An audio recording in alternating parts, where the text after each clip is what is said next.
Okay, so let's see.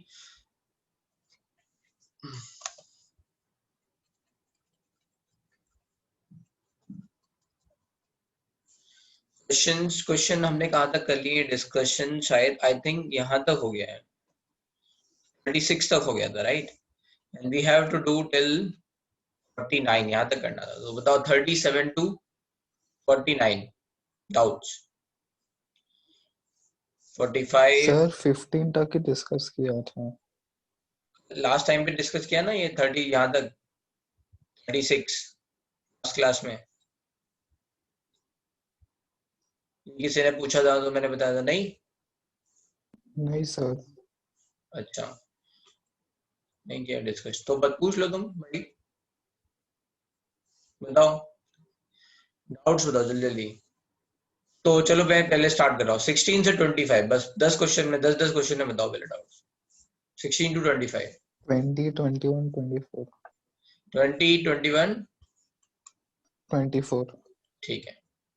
Sir 23।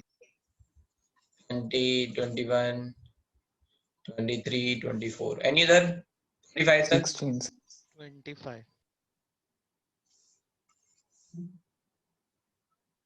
और 25, चलो भाई अब देखें। तो देखो क्या क्या दे रखा है 16 में। An electron jumps from such A that kinetic energy changes from x to xy4, the change in potential energy will be. तो देख लो यहाँ पे काइनेटिक एनर्जी में चेंज जितना होगा उसका डबल होगा, है ना, पोटेंशियल एनर्जी में change, right? Because potential energy is equals to, है ना, minus of 2 times kinetic energy. तो बस, तो change in potential energy that be equals to 2 times change of kinetic energy. ठीक है, तो यहाँ काइनेटिक एनर्जी में कैसे लिख रहे हैं, क्योंकि अगर इंडिविजुअल लिखना चाहो तो इंडिविजुअल भी लिख सकते हो। 2x माइनस 2x हो जाएगी इस स्टेट की, स्टेट की हो जाएगी माइनस x/2, इनका डिफरेंस ले लो, ठीक है? तो बस इससे आ जाएगा answer 3/2। Question number 20, distance between fourth and third core orbit of, तो लिख लो ना भाई r0 n²/z, सॉल्व कर लो। r1 equal rn equals to this, तो r3 equals to r4 equals to, difference कर लो, आ जाएगा आंसर, ठीक है? r0 की वैल्यू डाल देना। What is the atomic number corresponding to fourth orbit would fit in first Bohr orbit of hydrogen atom? ठीक है, fourth orbit of something is equals to, fit in का मतलब क्या है, इक्वल्स टू, है ना? तो ये कह रहे हैं हाइड्रोजन की फर्स्ट ऑर्बिट क्या है, r0, ठीक है, which is equals to r0 n²/z। z निकालना है, n की वैल्यू इन्होंने 4 दे रखा है तो 16, तो z की वैल्यू क्या आ जाएगी, 16। if the radius of secondary orbit is r, second stationary orbit मतलब n equals to 2 के लिए r दे रखा है, then radius of third orbit equals to, तो r equals to r0 n² की वैल्यू हो गई 4, 4 r0 equals to capital R, तो 9 r0 equals to कितना हो जाएगा, 2.25 r। बस स्टेट ऑफ बेरिलियम 3+ है सेम ऑर्बिट। ये सब क्वेश्चन एक जैसे ही हैं, समझ में आ रहा है जिन लोगों से नहीं हुए?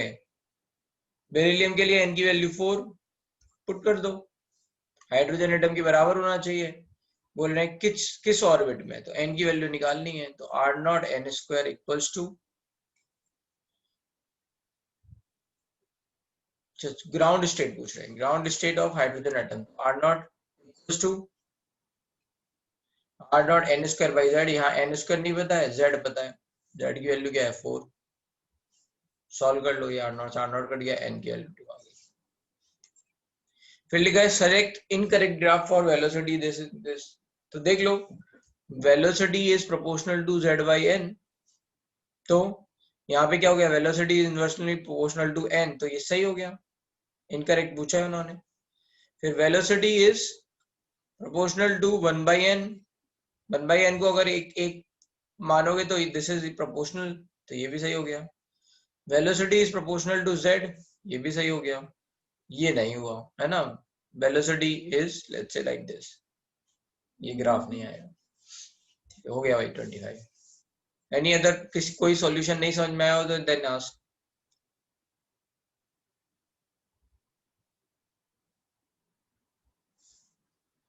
25 तक और कोई क्वेश्चन? ठीक है, अब बताओ भाई 26 से 35। 30 27 30 31 32 27 26 भी किसी ने पूछा था, लो 26 27 30 31 32 and 33 34, ये भी पूछ ही लो यार, छोड़ो ना। सब पूछ लिया तुम लोगों ने, क्वेश्चन नहीं पढ़े हैं ढंग से, रिकॉर्ड नहीं हुए हैं। देखते हैं और किसी ने क्या पूछा। 26 27 30 पूछ लिया किसी ने, 29 नहीं पूछा था किसी ने, चलो 34 28 भी पूछ लिया, बहुत सही। 27 28 भी है क्या हमें? अबे यार ये भी पूछ लो यार, सारे क्वेश्चन पूछ लिए।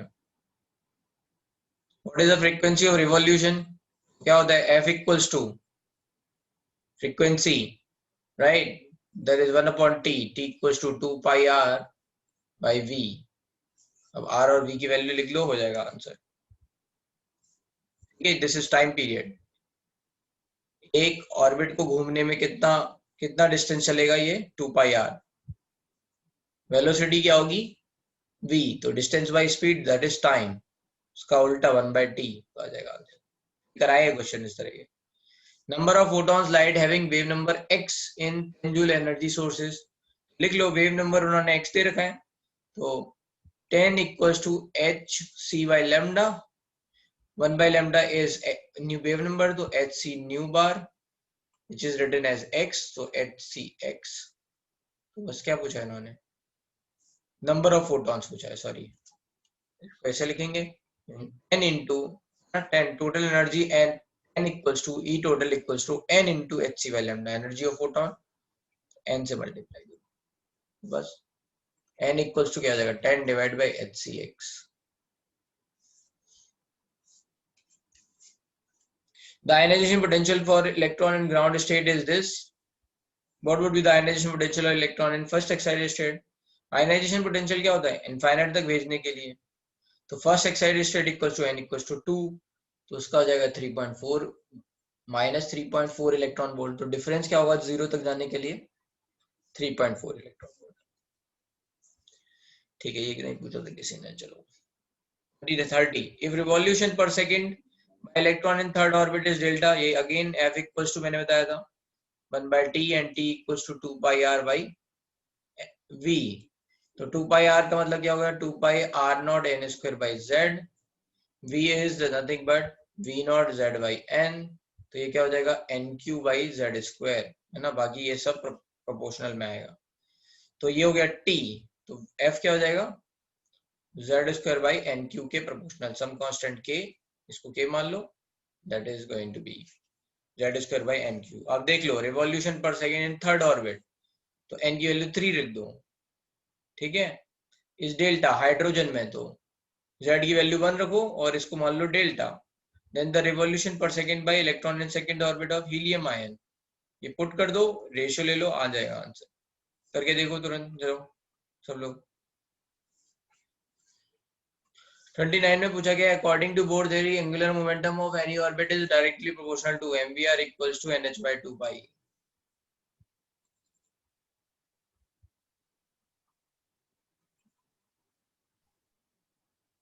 So angular momentum of electron in any orbit of hydrogen atom is directly proportional to, ठीक है। तो यहाँ पे देख लो, यहाँ पे r के टर्म्स में लिखा हुआ है ना। r, यहाँ पे r आपको एंगुलर मोमेंटम ये है पूरा, which is proportional to n। ये किसके प्रोपोर्शनल है? n के प्रोपोर्शनल है। तो एंगुलर मोमेंटम पूरा ले लेते हैं, angular momentum that is proportional to n, and rn is proportional to n square by z। तो एक तरह से ये क्या हो जाएगा? रूट rn हो जाएगा, तभी तो n की वैल्यू आएगी। रूट rn क्या हो जाएगा? किसके प्रोपोर्शनल हो जाएगा? n के प्रोपोर्शनल, तो इससे आ जाएगा।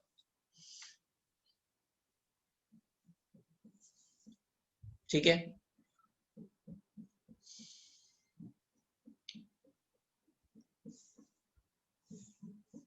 ये समझ में आ गया ये वाला कैसे किया हमने, Z square by N cube से आ जाएगा आंसर, ठीक है।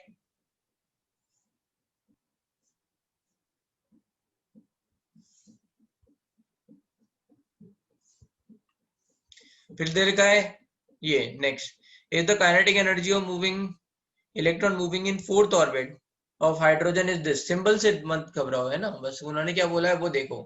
काइनेटिक एनर्जी क्या होती है, K Z E square by 2r, है ना, या फिर r की वैल्यू भी लिख देंगे तो r not N square by Z, तो z ऊपर चला जाएगा तो z स्क्वायर, ठीक है। Then the total energy in first orbit of lithium ion is, ठीक है, फोर्थ ऑर्बिट हाइड्रोजन, तो डाल दो ये वैल्यू, या फिर इसको ऐसे भी लिख सकते हैं 13.6 Z square by N square, क्योंकि जो टोटल एनर्जी होती है वही काइनेटिक एनर्जी होती है विद प्लस साइन, ये काइनेटिक एनर्जी है। फोर्थ ऑर्बिट एन की वैल्यू डालो, हाइड्रोजन जेड की वैल्यू डालो, तो कुछ आएगा, उसको मान लो एक कांस्टेंट, दिस इज सिंबल। फिर बोला फर्स्ट ऑर्बिट ऑफ लिथियम, मतलब एन की वैल्यू 1, जेड की वैल्यू 3, आंसर, ठीक है। सिमिलर क्वेश्चन दे रखे हैं इसी तरह के, if same energy is supplied to electron in ground state as well as helium, electron jump to fifth main shell of hydrogen, then final orbit of helium. तो बताओ n equals to 1 से n equals to 5 आने के लिए कितनी energy चाहिए for hydrogen, -13.6 से ये -13.6 डिवाइड बाई 25, तो ये कुछ वैल्यू चाहिए होगी 13.6 into 24/25, which is nothing but ये वैल्यू आई थिंक कितनी आती थी, 13.06 समथिंग आती थी, ठीक है, इतनी एनर्जी दे रहे हैं। हीलियम के लिए, हीलियम आयन के लिए n इक्वल्स टू 1 से n इक्वल्स टू 2 जाने के लिए कितनी एनर्जी चाहिए, 10.2 इंटू जेड स्क्वायर, तो z की वैल्यू कितनी है 2, तो 4, 40.8 इलेक्ट्रॉन। अगर आप 13.06 इलेक्ट्रॉन वोल्ट इधर दोगे तो ये एक्साइट होगा क्या, नहीं होगा, तो एन बी की वैल्यू, मतलब आंसर की वैल्यू क्या आ जाएगी फर्स्ट। समझ में आया, कोई दिक्कत किसी को ये बात नहीं समझ में आ रही हो, ठीक है, चलो 33, if a force of attraction between, force of attraction क्या होता है, F equals to K Z E square by R square, R की वैल्यू क्या है, R naught N square by Z, R naught square N square by Z का whole square, तो ये क्या हो गया, जेड ऊपर पहुंच जाएगा, तो F is proportional to Z cube divide by N की पावर 4, बस आंसर।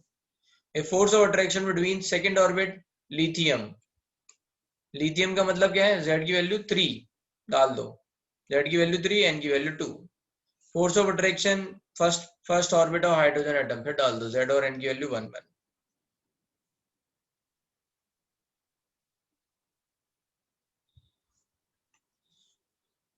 ठीक है।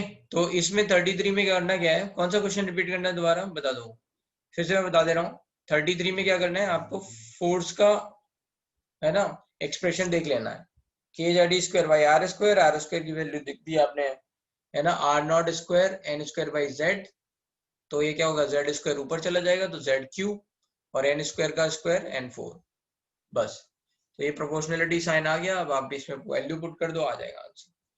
सिमिलरली इन्होंने बोला if acceleration of electron, acceleration F equals to क्या होता है, एम ए, ठीक है, मास का तो कोई डिपेंडेंस नहीं है जेड और एन पे, तो बस ए, तो ए की भी प्रोपोर्शनलिटी यही हो जाएगी, Z Q by N, N की power, Z Q by N की पावर 4, बस उससे आंसर आ जाएगा। यहाँ पे देख लो, फर्स्ट ऑर्बिट हीलियम 1 और ये 2, सेकेंड ऑर्बिट 4, तो जेड की value 4, answer. Spacing between orbit in terms of distance is maximum in case of, तो देख लो यहाँ पे डिस्टेंस कितनी होगी, R naught N square by Z से, तो ये आर नॉट हो गया, तो ये 4 आर नॉट हो गया, ये कितना हो गया 4 आर नॉट, ये 9 आर नॉट, इनके एन स्क्वायर बाई जेड करते जाओ, 9 आर नॉट तो 16 आर नॉट, 16 आर नॉट तो 25 आर नॉट, तो ये भी आंसर हो गया, ठीक है। चलो भाई 36 तक और कोई डाउट, किसी कोई सॉल्यूशन नहीं समझ में आओ तो मैं दोबारा से बता दूंगा, बट आई एम अज्यूमिंग कि ये तुम्हें आ गए सारे। सर 26 का समझाना। 26 नहीं समझ में आया सर, उसका वैल्यू पुट करके आंसर सॉल्व करो तो नहीं आ रहा है, वैल्यू पुट करने के क्या बाद। पुट किया बताओ तुम, सर आपने लिखा टाइम का फॉर्मूला आपने लिखाया था ना, क्या लिखा है फिर बताओ, उसका वैल्यू सब पुट बताते किया। जाओ क्या लिखा है मैंने, बताओ।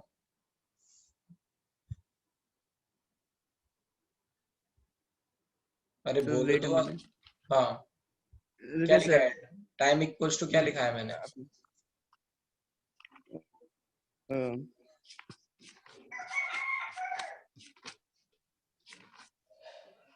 Time is equal to R, value निकाला था ना सर, डिस्टेंस अपॉन स्पीड। तो क्या लिखा है बताओ ना यहाँ पे, तुमने 2 लिखा पाई है R naught 10 upon V N. 2 pi, पीछे देख लो है ना, आर, हाँ 2 पाई R N upon V N. अभी नहीं लिखा था ना,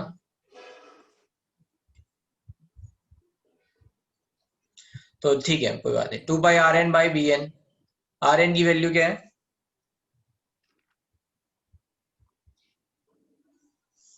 बोलते जाओ ना, नहीं आएगा मैं बता दूंगा दोबारा, बोलते जाओ। आर एन की value R hmm naught N square by Z.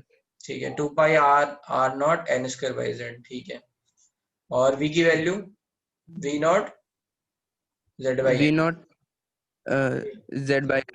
हाँ, तो ये आ गया t equals to 2 pi R naught v naught into, ये कितना हो जाएगा, N cube Z square, N cube का जेड स्क्वायर। फ्रीक्वेंसी क्या हो जाएगा, v नॉट जेड स्क्वायर 2 पाई आर नॉट एन क्यूब। अब डाल दो एन वैल्यू, क्यूब क्या क्या वैल्यूज हैं, वैल्यूज देखो क्या है, एक minute, second core orbit of hydrogen atom, मतलब 2.16। एन की वैल्यू 2 हो गई तो 4 डाल दो, सॉरी 2 का क्यूब 8 आ गया, क्यूब वी नॉट, जेड की वैल्यू 1 ही है तो वी नॉट डिवाइड बाई 8 और आ जाएगा यहाँ पे, तो 16 पाई आर नॉट। अब डाल दो 2.18 इंटू 10 टू आर 6, और ये 16 पाई 3.14, और ये हो गया आपका R naught which is 0.529 angstrom, तो 10 टू आर माइनस 10, 10⁻⁻10। ऊपर आएगा तो 10 to R minus 16, 2.18 divide by 16 into 3, 3.14, तो ये कितना हो जाएगा, ये लगभग 50 के आसपास आ जाएगा, ठीक है, 50 इंटू 0.53, तो ये जाएगा 5.3 into 5, this is going to be 26.5, ये आ गया 26.5। अब ये देख लो, इसको लिख लेंगे 21.8 टेंस टू आवर 15, तो ये वैल्यू कितनी जा रही है, लगभग 0.8 के टाइम आसपास जाएगी, तो ये 8.2 ये आ जाएगा आंसर। क्या है आंसर,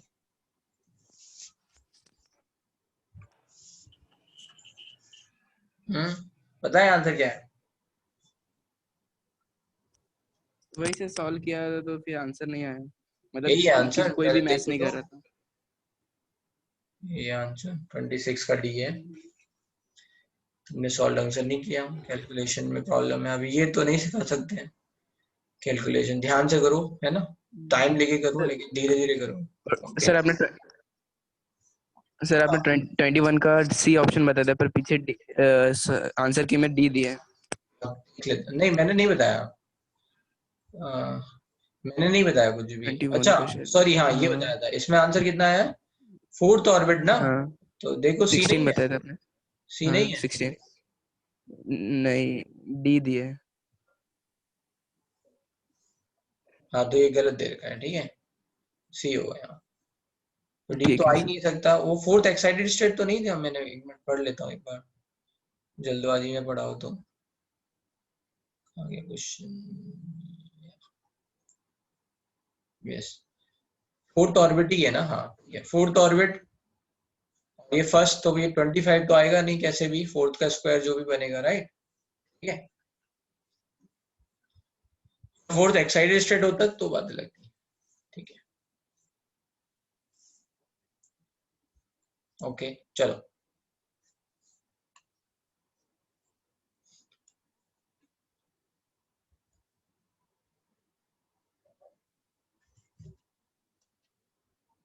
अब बताओ हाइड्रोजन स्पेक्ट्रम से, यहाँ से जल्दी जल्दी बताते जाओ, हाइड्रोजन स्पेक्ट्रम डाउट्स, सर 45 और 46। 45 and 46, 40, 41, 40, 41, 45, 46 सब मत पूछ लेना आप 47 सर और 48 और 49 अब नहीं आया तुम्हें बताओ 47 में ये बताओ जरा बताओ क्या नहीं आया सर क्वेश्चन ही समझ नहीं आया पढ़ो जरा फिर से मेरे सामने पढ़ो यहाँ से मैं समझाऊंगा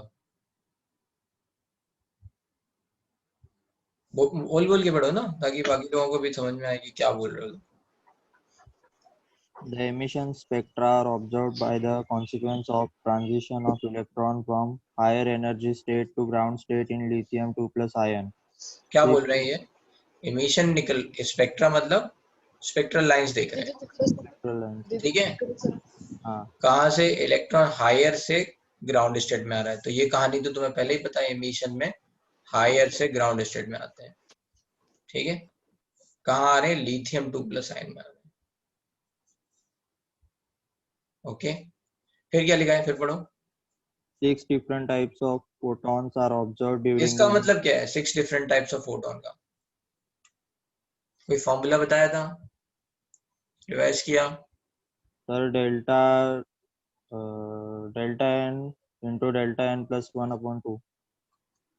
तो ये हो गया 6 तो इन दोनों का मल्टीपल क्या हो गया 12 6 into 2 12 अब 12 को ऐसे ऐसे आप फैक्टर बताओ कि इनके बीच में डिफरेंस 1 ही हो तो 3 into 4 तो डेल्टा एन की वैल्यू क्या आ गई 3 चलो are observed during the emission of spectra when the excited then what is the excitation state of lithium ठीक है ग्राउंड स्टेट में जा रहे हैं तो n1 तो हो गया 3 तो n2 क्या हो गया सॉरी n1 तो हो गया 1 तो n2 कितना हो गया 1 + 3 4 कौन सी एक्साइटेड स्टेट है इसने पूछा है what is the excited state कौन सी होगी थर्ड उसमें नहीं समझ में आया क्वेश्चन धीरे धीरे तोड़ तोड़ के पढ़ो तो आएगा चलो अभी ऐसी बात में 48 बताओ 48 पढ़ो जरा If lambda 1, lambda 2 and lambda 3 is wavelength of photon corresponding to first, second first Lyman Lyman series और सेकंड लाइमन सीरीज का मतलब क्या है सर वो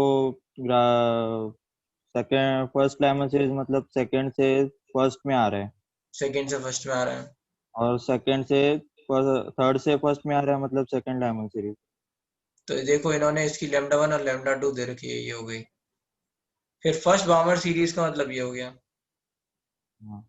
लैम्डा 3 अब आपको एनर्जी की वैल्यू पता है क्या ये लैम्डा में नहीं ये एनर्जी पता है this difference is equal to this plus this तो आप लिख लो hc by lambda 2 equals to hc by lambda 1 plus hc by lambda 3 ये hc कट कर दो कॉमन है बस आ गया answer 1 upon lambda 2 equals to 1 upon lambda 1 plus 1 upon lambda 3 answer आ जाएगा इससे ऐसा कुछ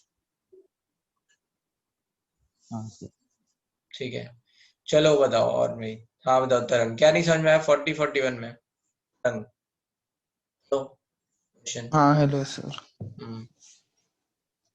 सर क्वेश्चन ही नहीं होता समझ में कभी 41 कौन में सा क्या नहीं समझ में फॉर्मूला आया ये तो बहुत आसान है शॉर्टेस्ट वेवलेंथ क्लास में कराया क्वेश्चन है ये सर वो n इक्वल्स टू फिर क्या लेना n इक्वल्स टू 1 और n इक्वल्स टू 3 लेना पार्शियन क्या होता है पहले ही बताओ third Paschen third n1 equals to 3 तो n2 क्या हो जाएगा शॉर्टेस्ट वेवलेंथ का मतलब क्या हो जाएगा मैक्सिमम एनर्जी शॉर्टेस्ट वेवलेंथ का मतलब क्या है मैक्सिमम एनर्जी तो बता मैक्सिमम एनर्जी कब होगी जब इन्फिनिटी से आ रहा है ठीक है बस अब आ गया आंसर z की वैल्यू रख दो 3 तो 1 upon lambda equals to r z square मतलब 9 है ना 1 अपॉन 3 का स्क्वायर मतलब 9 माइनस 1 अपॉन इन्फिनिटी तो इसे हटा दो ये तो हट गया 9 से 9 कट गया तो r equals to 1 upon lambda equals to 1 upon r बस अब बताओ ये 40 में क्या करना है फट 40 पढ़ो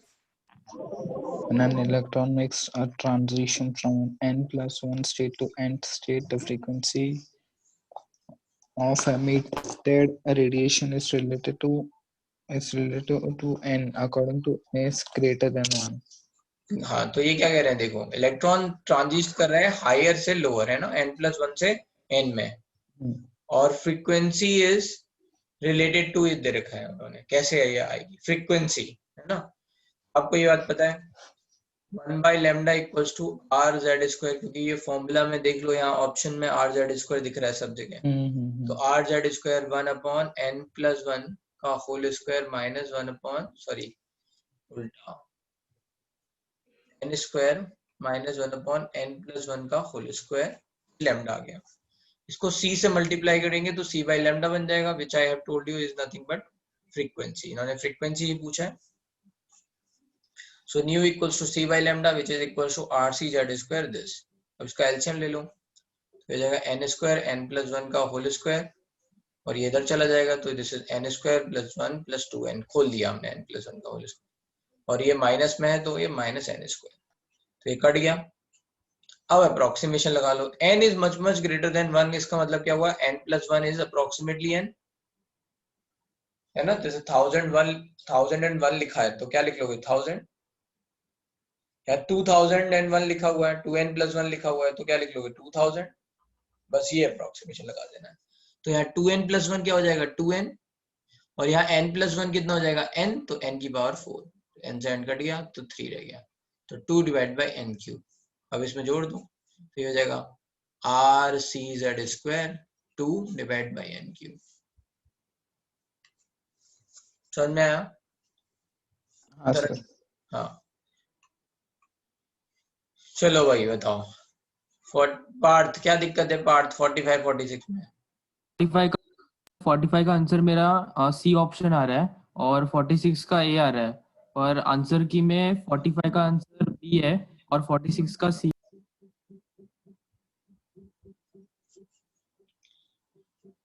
चलो देखते हैं। पहले ये बताओ विदिता, ये तो अभी बताया मैंने, अभी आ गया ये नहीं विदिता? क्वेश्चन 47 अभी बताया, क्या नहीं आया?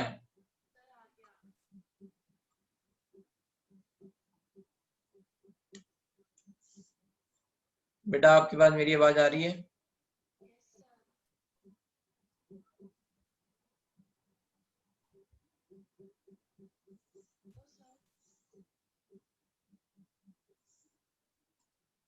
विदिता आपको मेरी आवाज आ रही है?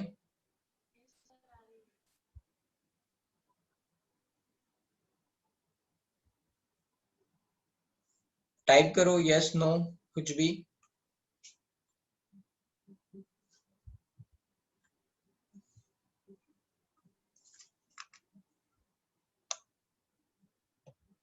हाँ तो अपना माइक अनम्यूट करो, क्या दिक्कत है?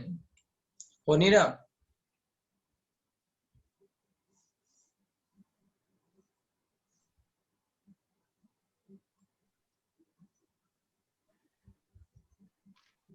यस बोलो।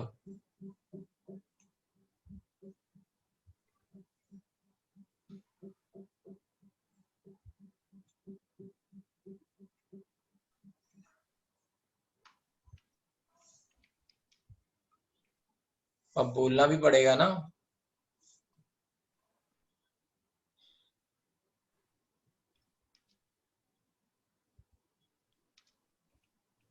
मुझे आपके बैकग्राउंड में न्यूज आवाज तो आ रही, बोलो ना क्या दिक्कत है, डरो नहीं।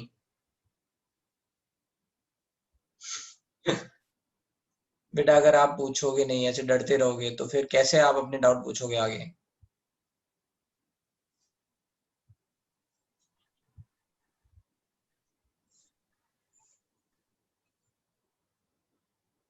माइक में कुछ इशू है, माइक में बैकग्राउंड आ रहा है आपका।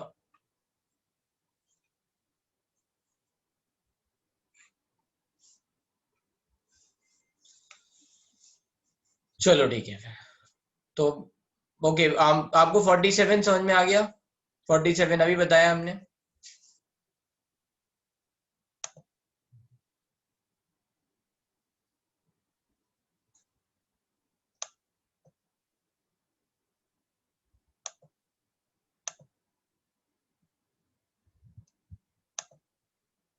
ठीक है चलो एनीवे तो कोई पार्थ ने बोला कि उसे 44 40 का क्या बोला था पार्थ से बोला जरा 45 कौन सा था 44 45 45 46 45 46 ठीक है। Electronic transition hydrogen atom n equals to 4 will produce infrared light of this. तो देख लो ये वैल्यू वेवलेंथ दे रखी है तो क्या बनेगा, तो आप देख लो एक अप्रोक्सीमेशन ये है 12,400 डिवाइड बाई नैनोमीटर में है तो इसको एंगस्ट्रॉम में कर लो 21700, ठीक है। तो इससे एक एनर्जी डिफरेंस पता चल रहा है कितना आएगा, ये अप्रोक्सीमेटली 0.6 के आसपास आएगा, 0.66 समथिंग, उससे भी कम ही आएगा, राइट। तो इधर से छोड़ो, उल्टा करते हैं। इन्होंने बोला हुआ है n इक्वल्स टू 7 से starting from n equals to 7 will produce infrared light. तो आपको क्या है पता है ये बात, n इक्वल्स टू 3 में जाने पे मिलती है इंफ्रारेड लाइट पास्चन सीरीज, या फिर n इक्वल्स टू 4 में जाने पे मिलेगी, है ना, दैट इज ब्रैकेट सीरीज, या फिर n इक्वल्स टू 5 में जाने पे मिलेगी, दैट इज फुंड सीरीज, या फिर n इक्वल्स टू 6 में जाने को मिलेगी, है ना, दैट इज हम्फ्री सीरीज। ऐसे ही कुछ हो सकता है, ये इन्होंने ऑप्शन दे रखे हैं देखो यहाँ पे। तो just what you need to do is you need to मतलब आपको हिट एंड ट्रायल थोड़ा लगाना पड़ेगा एंड थोड़ा सा आपको आइडिया रखना पड़ेगा यहाँ पे, क्योंकि ये वैल्यू ऐसे है। तो ये वैल्यू की जो अगर हम देखेंगे ये दिस इज अप्रोक्सीमेटली, अगर मैं 21/7 देखूंगा तो ये अप्रोक्सीमेटली, अगर मैंने 22 भी देख लिया तो 22 into 5 होता है 110, और 22 into 6 हो जाएगा अगर मैं देखूंगा तो 22 6 टाइम्स तो 132, तो ये 0.5 समथिंग के बीच में आएगा। अब 0.5 का जो डिफरेंस है वो कहाँ पे मिलेगा मुझे, ठीक है, तो यहाँ कहीं पे मिल सकता है, तो मैं पहले ये वाला ऑप्शन चेक कर रहा हूँ, राइट, ये वाला, फिर देखते हैं कोई और। तो बस फिर से देख दिया, ये तो मैंने हाइपोथेटिक अप्रोक्सीमेट निकाला, नहीं तो मुझे कैलकुलेट करना पड़ेगा पूरा। तो 1/r z स्क्वायर हाइड्रोजन है, कहाँ से स्टार्ट हो रहा है 7 से, मान लो 4 तो 16 माइनस 16 into 49, डिफरेंस कितना आएगा इसका 33, ये हो जाएगा r 1 लैम्डा। तो लैम्डा इक्वल्स टू कितना हो जाएगा 16 49 सॉरी उल्टा, हाँ 33 r 1/r 912। अब इसमें क्या करें, इसमें थोड़ा अप्रोक्सीमेशन ले लेते हैं, तो ये 3 टाइम्स, ये 2 टाइम्स, ये 8, तो ये 24 into 912, तो ये लग रहा है ना 24 into 9, तो ये इतना ही आएगा लगभग, तो ये ही होना चाहिए आंसर। और आंसर की में बी दी है, देखो चलो फिर से आंसर यही है, तो फिर भाई बी वाला कैलकुलेट करो, ये फिर करीब आ रहा होगा, बी आ रहा होगा आंसर, कैलकुलेट करके देख लेते हैं चलो। 24 into 912, सर हाँ 33 कैसे कट हो रहा है इसमें? अरे 16 से कट कर दिया अप्रोक्सीमेटली, 16 2 टाइम्स कितना हुआ 32, 16 3 टाइम्स कितना हुआ 48, ऐसे, ओके या फिर 16.5 से मान लो, जो भी है, ये 33 का ये लगभग 1.5 टाइम्स है, तो यही आ रहा है भाई आंसर ये इसका। इससे अगर हम निकाल रहे हैं तो 21 कितना आया था, 1 मिनट, 788 ऐसा कुछ आ रहा है, ठीक है, which is like close to this, तो ये नैनोमीटर में है तो ये आ जाएगा 45 का। ओके चेक करो आंसर दोबारा, बी दे रखा है,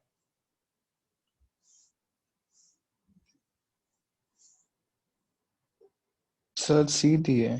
सी दिया है ना, वही तो मैं कह रहा हूँ, ठीक है। 46 a hydrogen atom sample in ground state is excited by monochromatic radiation of wavelength lambda a. The resulting spectrum consists of 15 different lines. 15 different line का मतलब क्या है पार्थ, और 15 स्पेक्ट्रल लाइंस, तो ये हो गया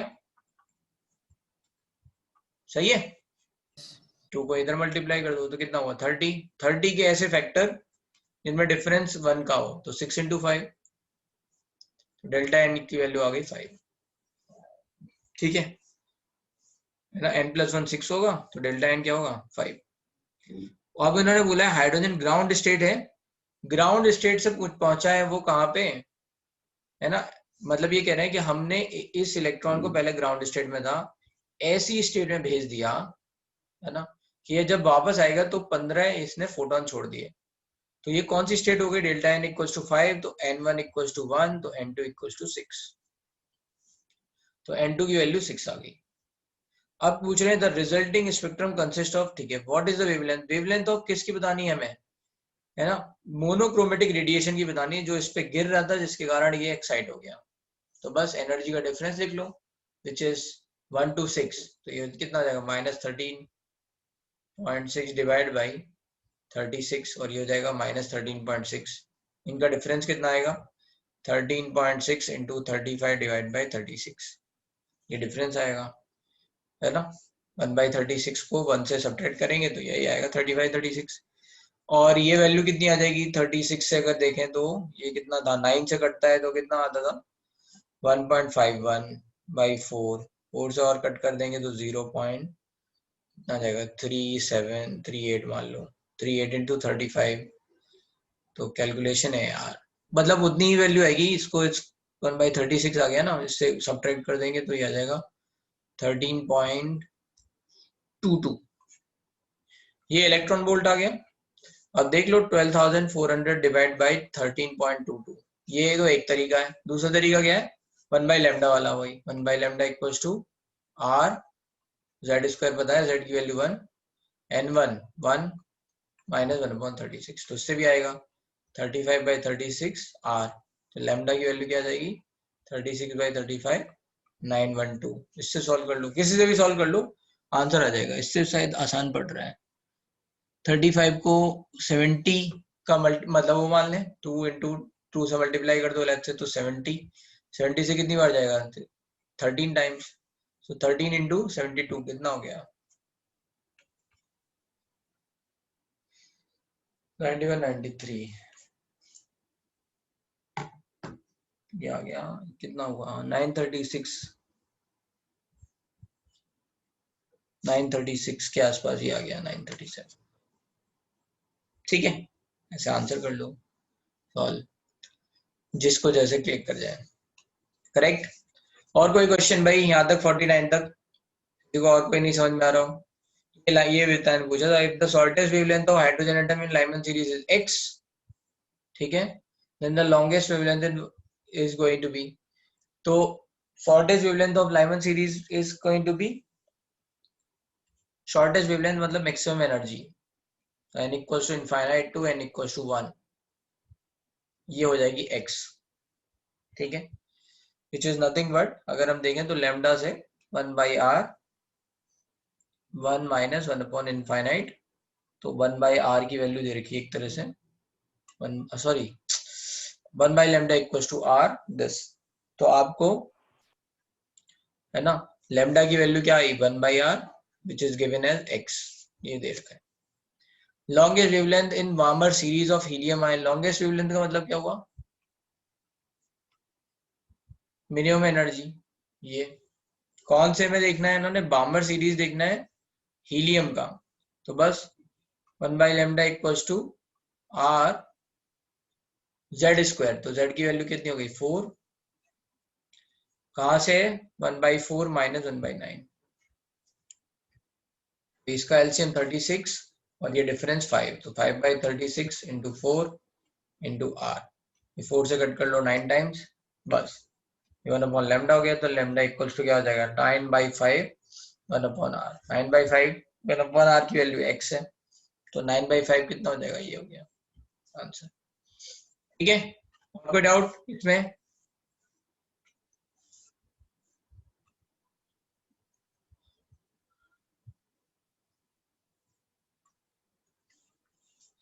चलो फिर ओके, ये हो गए हमारे डाउट यहाँ पे।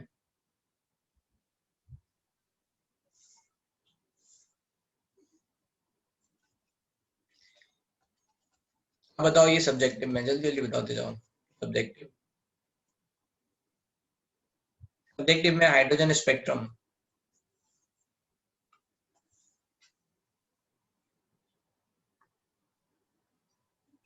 11, 13, 14.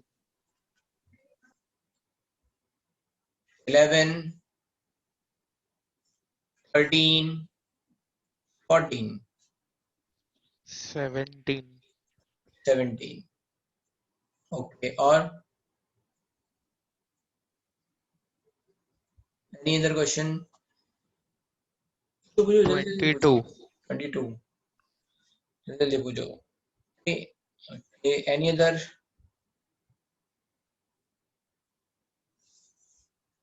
$29 तक।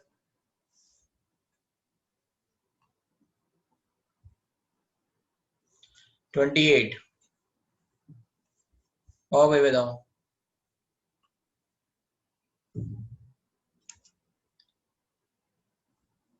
27,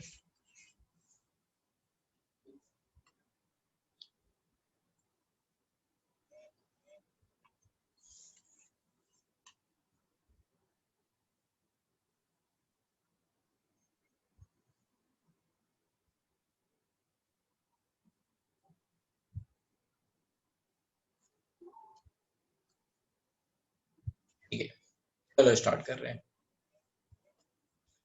देखो इन्होंने बोला है 11th question, calculate the energy emitted when electrons, है ना, ये थोड़ा सा प्लस होगा यहाँ पे, ठीक है, plus 23 atoms of hydrogen undergo transition giving the spectral lines of lowest energy in visible range of its atomic spectrum. ठीक है, ये किसमें दे रखा है? हाइड्रोजन, ठीक है, undergo transition giving the lowest energy in visible region का मतलब क्या है? बामर सीरीज। लोएस्ट एनर्जी का मतलब क्या हुआ? 3 to 2, ठीक है। इन्होंने बोला है कि 6 into 10⁻23 एटम्स का मतलब क्या होगा? 1 मोल। 1 मोल के लिए एनर्जी पूछ रहे हैं, तो ये यहां से यहाँ का डिफरेंस हमें पता है 1.89 इलेक्ट्रॉन वोल्ट। ये पर एटम पता है, 1 मोल के लिए क्या होता है? इलेक्ट्रॉन वोल्ट पर एटम को डायरेक्टली 96 से मल्टीप्लाई कर दें तो ये क्या आ जाएगा? किलो जूल में आ जाएगा। तो 1.9 अप्रोक्सीमेटली ले लो, 96, तो 96 का डबल होता है 192, उसमें से 10 अप्रोक्सीमेटली कम कर दो तो 182 किलो जूल पर, ये वैल्यू आ जाएगी आपकी अप्रोक्सीमेटली 182। समझ में आया 11 क्या किया? दिक्कत?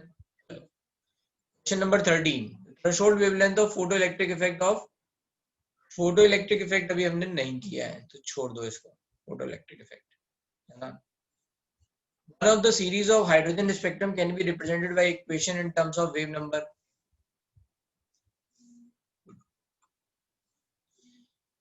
तो यहाँ पे 16B है, ओके। तो वेव नंबर दे रखा है this is nothing but रिडवर constant, तो ये R लिखा हुआ है, और 1/n², ये पावर ऐसे लिखा हुआ है, इसका मतलब क्या है? 1/1 माइनस 1/n², ये ऐसे लिखा हुआ है R, ठीक है, nu bar equals to which is nothing but 1/λ। तो ये इस तरह से दे रखा है, आपको डर लग रहा हो, ठीक है। अब इन्होंने पूछा है one of the series is represented by term this, okay, where n equals to 2 3, 2 3 का मतलब क्या है? ऐसा कुछ चलते चलते तो ये लाइमन सीरीज हो गई। n2 की वैल्यू क्या है? 2 3 समथिंग, और n1 की वैल्यू क्या है? 1, तो ये क्या हो गई? Lyman series. बस अब आप देख लो, मैक्सिमम मिनिमम वेवलेंथ निकाल लोगे। What portion of electromagnetic this found, तो आपको पता है ये यूवी रीजन में आता है हाइड्रोजन के लिए। बस सॉल्व कर दो इसे। Calculate the wave number of shortest wavelength, shortest wavelength है ना, इसका मतलब क्या हुआ? हाईएस्ट एनर्जी, बार्मर सीरीज, मतलब n इक्वल्स टू इनफाइनाइट से n इक्वल्स टू 2। अब आ जाएगा आंसर, सॉल्व कर लो इसको। वेव नंबर पूछा है, न्यू बार, लेमडा नहीं पूछ रहे हैं, 1/λ जो लिखते थे वो नहीं पूछ रहे हैं, सीधे r से मल्टीप्लाई करना, 1/4 माइनस 1/∞, तो ये तो हट गया, r/4, r की वैल्यू क्या है? 1.097 into 10⁻⁷ metre divide by 4। Solve कर लो, आंसर आ जाएगा। सर आप बोर मॉडल के फॉर्मूला लिखा सकते हो क्या? कौन सा? आप देख लो ना समरी में, और यहाँ बता ही रहे हैं बहुत सारे, बार बार ये वाला फॉर्मूला रिपीट हो रहा है, 1/λ इक्वल्स टू, इसकी एक समरी बना लो बैठ के, जितने भी फॉर्मूले हमने लिखे हैं, है ना। आर के फॉर्मूले थे r0 n²/z, अभी यही सब तो बताए हैं, सारे लगभग सारे फॉर्मूले बताए हैं। So let's say 17. Show that the speed of electron revolving in Bohr orbit hydrogen is inversely proportional to quantum number of orbit. ये कह रहे हैं भाई ये बताओ speed v naught is inversely proportional to quantum number. Calculate speed ये हम कर चुके हैं. कैसे शो करना है आपको पता है ना. v naught कैसे निकाला था हमने. mvr equals to nh by 2 pi एक इक्वेशन और दूसरी इक्वेशन kz square by है ना r square equals to mv square by r. बस इन दो इक्वेशन से हमने निकाला था. Calculator is not allowed. I think not allowed. May be हो सकता है ऑनलाइन वाले में अलाउ कर दें आगे कभी, पता नहीं.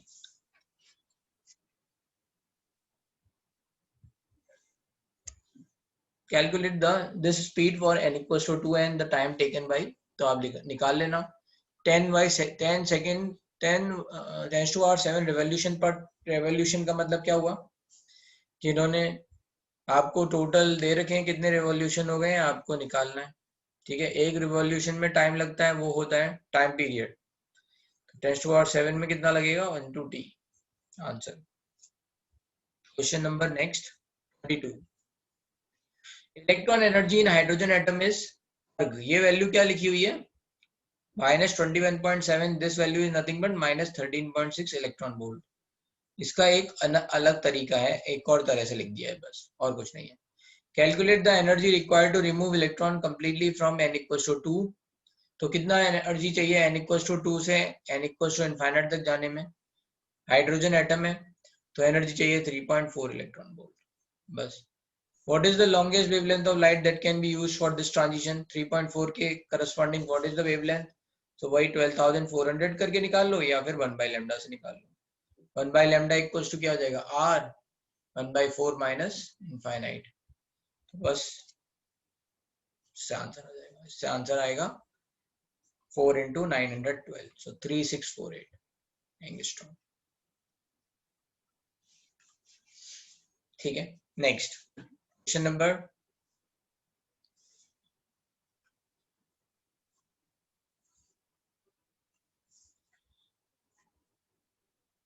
27 क्या है. Average life atom of hydrogen atom excited n equals to 2 to this is 10 to the minus second. The number of revolution पूछा है उसने. ठीक है, तो आपको पता ही है राइट कि भाई फ्रीक्वेंसी क्या होती है. फ्रीक्वेंसी आपकी होती है कहीं पे भी that is I have told you 1/t या फिर आप vn by 2 pi rn लिख लो. इससे आप फ्रीक्वेंसी निकाल लो n equals to 2 में, यहाँ पे 2 डाल के. ठीक है, तो इसका मतलब आपको मान लो 10 to the power 18 फ्रीक्वेंसी ऐसा कुछ मिला, 10 to the power 16 या 10 to the power 15 आया आपका कुछ समथिंग. तो इसका मतलब क्या हो इतने रिवॉल्यूशन 1 सेकेंड में 10 to the power -8 सेकंड में कितने हो जाएंगे 10 to the power 15 into 10 to the power -8. तो जो भी वैल्यू आ रही होगी उससे मल्टीप्लाई हो जाएगा आंसर. फिर लिखा हुआ estimate the difference in energy between first and second bore orbit of hydrogen atom. ठीक है, एनर्जी का डिफरेंस बताना है. अच्छा कोई भी अगर क्वेश्चन नहीं समझ में आ रहा है तो पूछ लेना दोबारा. ठीक है सर ये डाउट नहीं समझ में आया आपने क्या बोला. ठीक है, ये समझ में आ गया. फ्रीक्वेंसी निकाल लेंगे बस तो हमें पता चल जाएगा इतनी फ्रीक्वेंसी है, इसका मतलब एक सेकंड में इतने रिवॉल्यूशन हो रहे हैं. 10 to the power -8 सेकंड में कितने होंगे इट विल सॉल्व. ठीक है.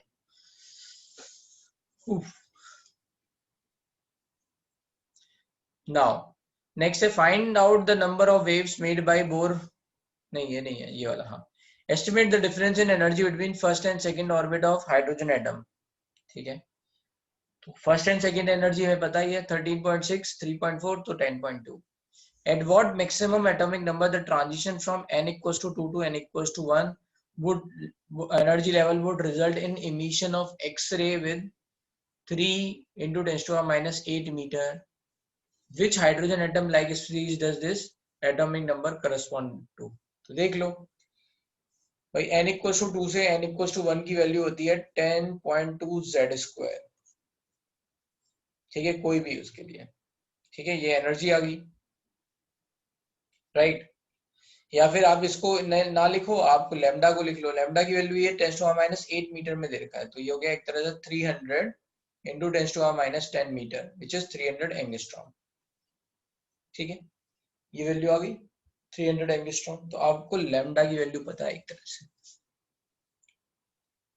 1 by lambda equals to r z square n1 square minus 1 upon n2 square। ठीक है, तो ये जाएगा 1 upon 300 इक्वल्स टू, है ना, r z square n1 square, और ये कितना हो जाएगा n2 स्क्वायर, 1 2 and 1 है तो ये 1 upon 1 minus 1 upon 4, तो 3, ये कितना हो जाएगा 3 by 4। so this is going to be 1 by 300 equals to 3r z square by 4। अब उल्टा कर दो तो ये कितना हो जाएगा 300 equals to 4 by 3 into r की वैल्यू कितनी होती है 912 z स्क्वायर, तो ये कितना आया 3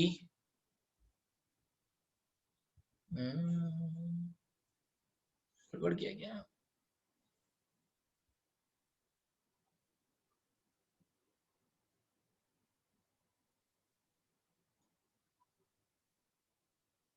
फिर से देखते हैं क्या गड़बड़ करनी है।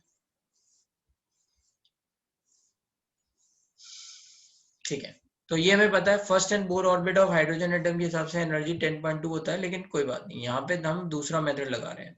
एक तो मेथड यही है कि 10.2 z स्क्वायर है एनर्जी, और आप क्या करो 12,400 divide by 10.2 z square equals to 300, ये आ गया आपका लैम्डा। ठीक है, चलो इससे देख लेते हैं z स्क्वायर ऐसे ही, तो z square equals to 12,400 divide by, ये आ जाएगा 3,000 समथिंग, तो इससे आ जाएगा ये 4, तो z की वैल्यू आ जाएगी 2, यहाँ से z की वैल्यू 2 आ जाएगी। तो कौन सा हो जाएगा hydrogen like species helium plus ion, ऐसे आ गया। और वैसे कैसे आएगा लैम्डा इक्वल्स टू कितना था 300 एंगस्ट्रॉम, 300 यहाँ पुट कर दो, r z स्क्वायर नहीं पता, 1 minus 1 upon 4, 3 by 4, right, sorry 1 upon 300 equals to, तो बस ये r z स्क्वायर 3 by 4, तो उल्टा करेंगे तो ये कितना जाएगा 300 4 by 3 1 upon r z square, ये गलती कर दी थी, z स्क्वायर यहाँ पे ऊपर लिख दिया था, तो 1 upon r कितना होता है 912, तो ये आ जाएगा, ये 3 इधर चला जाएगा, तो this is going to be 900 equals to 4 into 912 z square, तो ये अप्रोक्सीमेटली 1 हो गया, तो z स्क्वायर इक्वल्स टू 4 आ गया, ये तो z की वैल्यू 2। ये जो भी मैं आंसर बता रहा हूँ आपको दोबारा खुद से ट्राई करने हैं ना, अगर आपने नहीं किए क्वेश्चंस तो फिर वो दिक्कत करेंगे आप। एक लास्ट डाउट कौन सा था 25 क्या है, calculate lambda of the radiation when the electron jump from third to 2 orbit of hydrogen atom, the electronic energy corresponding to this is this. तो इनका डिफरेंस देख लो, अर्ग में निकाल लो वैल्यू, उन्होंने लैम्डा पूछा है, या फिर आप ध्यान से देखो तो ये सारी वैल्यू 13.6 के हिसाब से आती है, बस उन्होंने चेंज कर दिया है। ठीक है, 21.76 था, 21.76 इंटू 10 टू पावर -12 अर्ग, ये था ना, अभी थोड़ी देर पहले कहीं देखा था हमने, ये वैल्यू दे रखी थी 21.7 something, is corresponding to, right, it is corresponding to erg में वैल्यू ये है। अब इसमें देखो अगर मैं मान लो 4 से डिवाइड करूंगा तो ये आ गया 5.42, और मैं 9 से डिवाइड करूंगा तो ये आ गया 2.42, तो ये वही वैल्यूज लिखी हैं, तो इनका डिफरेंस क्या हुआ 1.89, ये हो गया, इसका मतलब है 3.4 का मतलब 3, 5.42 का मतलब 3.4 इलेक्ट्रॉन वोल्ट, ये है 1.89 इलेक्ट्रॉन वोल्ट, सॉरी ये है 1.51 इलेक्ट्रॉन वोल्ट, तो इनका डिफरेंस बीच में कितना है 1.89, सॉल्व कर लो, what is going to be lambda, तो लैम्डा आ जाएगा 12,400 डिवाइड बाई, ये तो अप्रोक्सीमेट आंसर है, नहीं तो फिर आप lambda equals to 1 upon lambda equals to r z square n1 square minus 1 upon n2 square, solve कर लो, इससे किसी से भी आंसर आ जाएगा, इससे अप्रोक्सीमेट आंसर इससे एग्जैक्ट आंसर। ठीक है सानिका? हाँ भाई, अब बताओ पूरे में कोई डाउट? ठीक है, अब एक कितना क्वेश्चन हो गए? 29। किस पूछ लो अभी, क्योंकि अभी मैं पूछने वाला हूँ किसी से रैंडमली कोई भी question. Question number 1 to 29, any other doubt?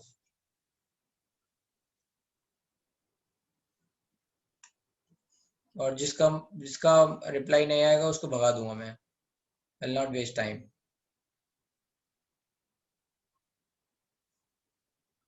चलो प्राची, प्राची से स्टार्ट करते हैं। प्राची चलो बताओ, ये क्वेश्चन नंबर 24 कैसे करेंगे? If you cannot hear me, I will. If you will not reply, I'll put you in waiting room.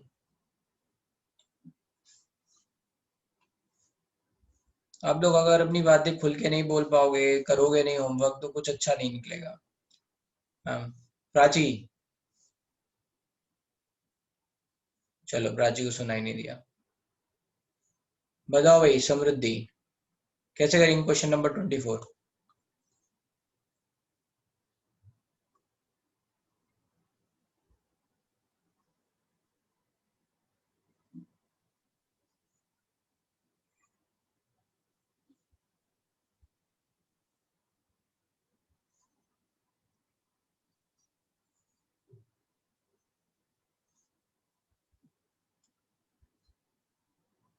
Aditya, question number 24 कैसे करेंगे?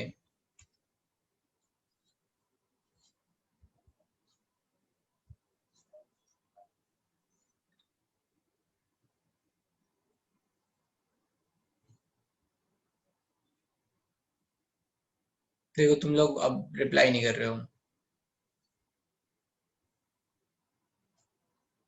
सीखोगे नहीं, ये इसलिए मैंने ये बोला हुआ है। मुझे क्या है, मेरे लिए तो बहुत आसान है ये इग्नोर कर देना। अरे तुमको नहीं आएगा ना, मैं तो आपसे एक भी क्वेश्चन ना पूछूं, ठीक है? सर हाँ सर बोलता हूँ sir P is equal to 150 volt आएगा।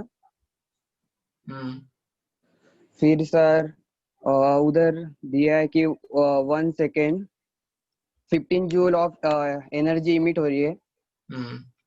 तो 150 into 8/100 is equal to 12 joule. तो इतना तो आता है, उसके आगे का सर याद नहीं आया है याद की थोड़ी ना करना होता है क्वेश्चन, ये आंसर। सर। फिर कुछ तो NHC अपॉन क्या लैम्डा पूछा? की वैल्यू हाँ डालनी तो बस थी। आ गया ना, equals to n into energy of photon hc by lambda, आ जाएगा आंसर। हाँ सर। भाई मैं क्यों पूछ रहा हूँ, मैं बता दे रहा हूँ तुम लोगों को, प्यार से समझा दे रहा हूँ, जो भी नए आए पुराने आए जो भी है। आपके बैच में एक भी बच्चा अगर ढंग से काम नहीं कर रहा है तो वो आगे सफर करेगा। अभी ये दूसरा चैप्टर खत्म होने वाला है थोड़े दिनों में, है ना, एटॉमिक।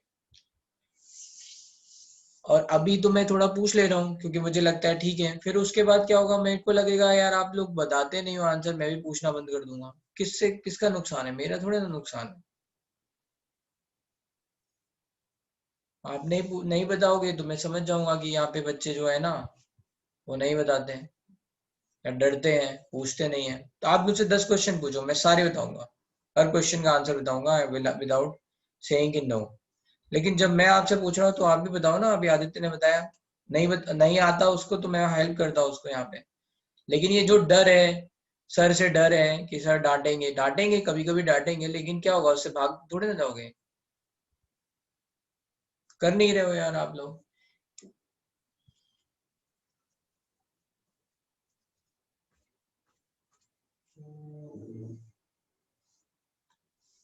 ठीक है, तो अब थोड़ा सा अच्छा, इस बार बहुत काफी लोग अपना होमवर्क करके आए, it's very good. Last time के कंपैरिजन में थोड़ा सा इस कंसिस्टेंसी को बढ़ाओ। अभी मूल कॉन्सेप्ट का एग्जाम है आप लोगों का, आई डोंट नो कब है, लेकिन है कभी मूल कॉन्सेप्ट का। ठीक है, तो अब आप उसमें भी जो नहीं आया है, अभी हम डाउट लेंगे, डाउट सेशन लेंगे, उसमें आप फिर से पूछना, मैं मूल कॉन्सेप्ट का डाउट रखूंगा। ठीक है, एटॉमिक के साथ साथ, जिनको मोल भी नहीं आएगा वो भी बता दूंगा। तो यही है, बार बार पूछते रहो भाई, अपने अपने डाउट क्लियर करते रहो और थोड़ा पॉजिटिव रहो। ऐसे एकदम एकदम आप लोग पढ़ाई नहीं करके आओगे तो ऑलरेडी आपको वो रहेगा, दिक्कत रहेगा, पूछोगे नहीं, करोगे नहीं, सीखोगे नहीं, सिंपल सी बात है। ठीक है, कितने लोग ऐसे हैं, अच्छा हाथ उठाओ, जो ढंग से पढ़ रहे हैं, इनको लग रहा है कि they are happy with their study, हाथ उठाओ।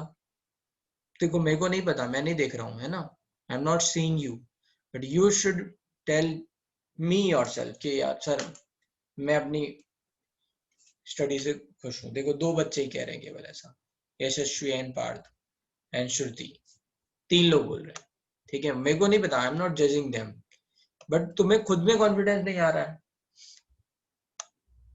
ठीक है, सबने हाथ नहीं उठाया है, तरंग ने हाथ उठाया अभी। ठीक है, तो बस अब आप देख लो कि 4-5 मान लो बच्चे हैं वो जो रेगुलर पढ़ रहे हैं। कितने लोग ऐसे हैं जिनको लग रहा है कि वो अच्छा इम्प्रूव कर सकते हैं, हाथ उठाओ। जिन्होंने हाथ उठाया वो नहीं, उनको लग रहा है कि उनको यहाँ समझ में आ रहा है, they just need to be little bit sincere.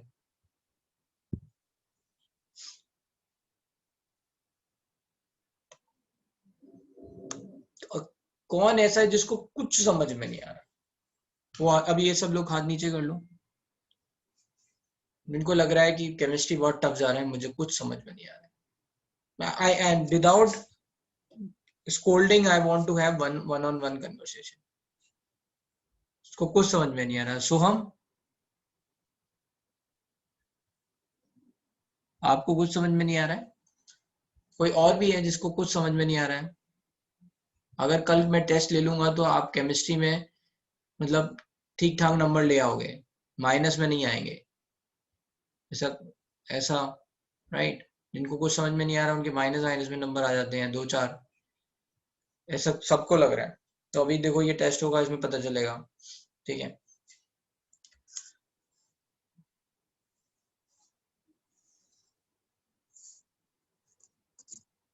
थोड़ा समझ में नहीं आ रहा है, जिनको जो भी बातें नहीं समझ में आ रही है पूछते रहो। ठीक है, जो भी बात नहीं समझ में आई तो मैं मना नहीं करता हूँ, मैं आपको रिपीट करके बता दूंगा, 2-3 बार बता दूंगा, क्योंकि मुझे लगता है शुरुआत में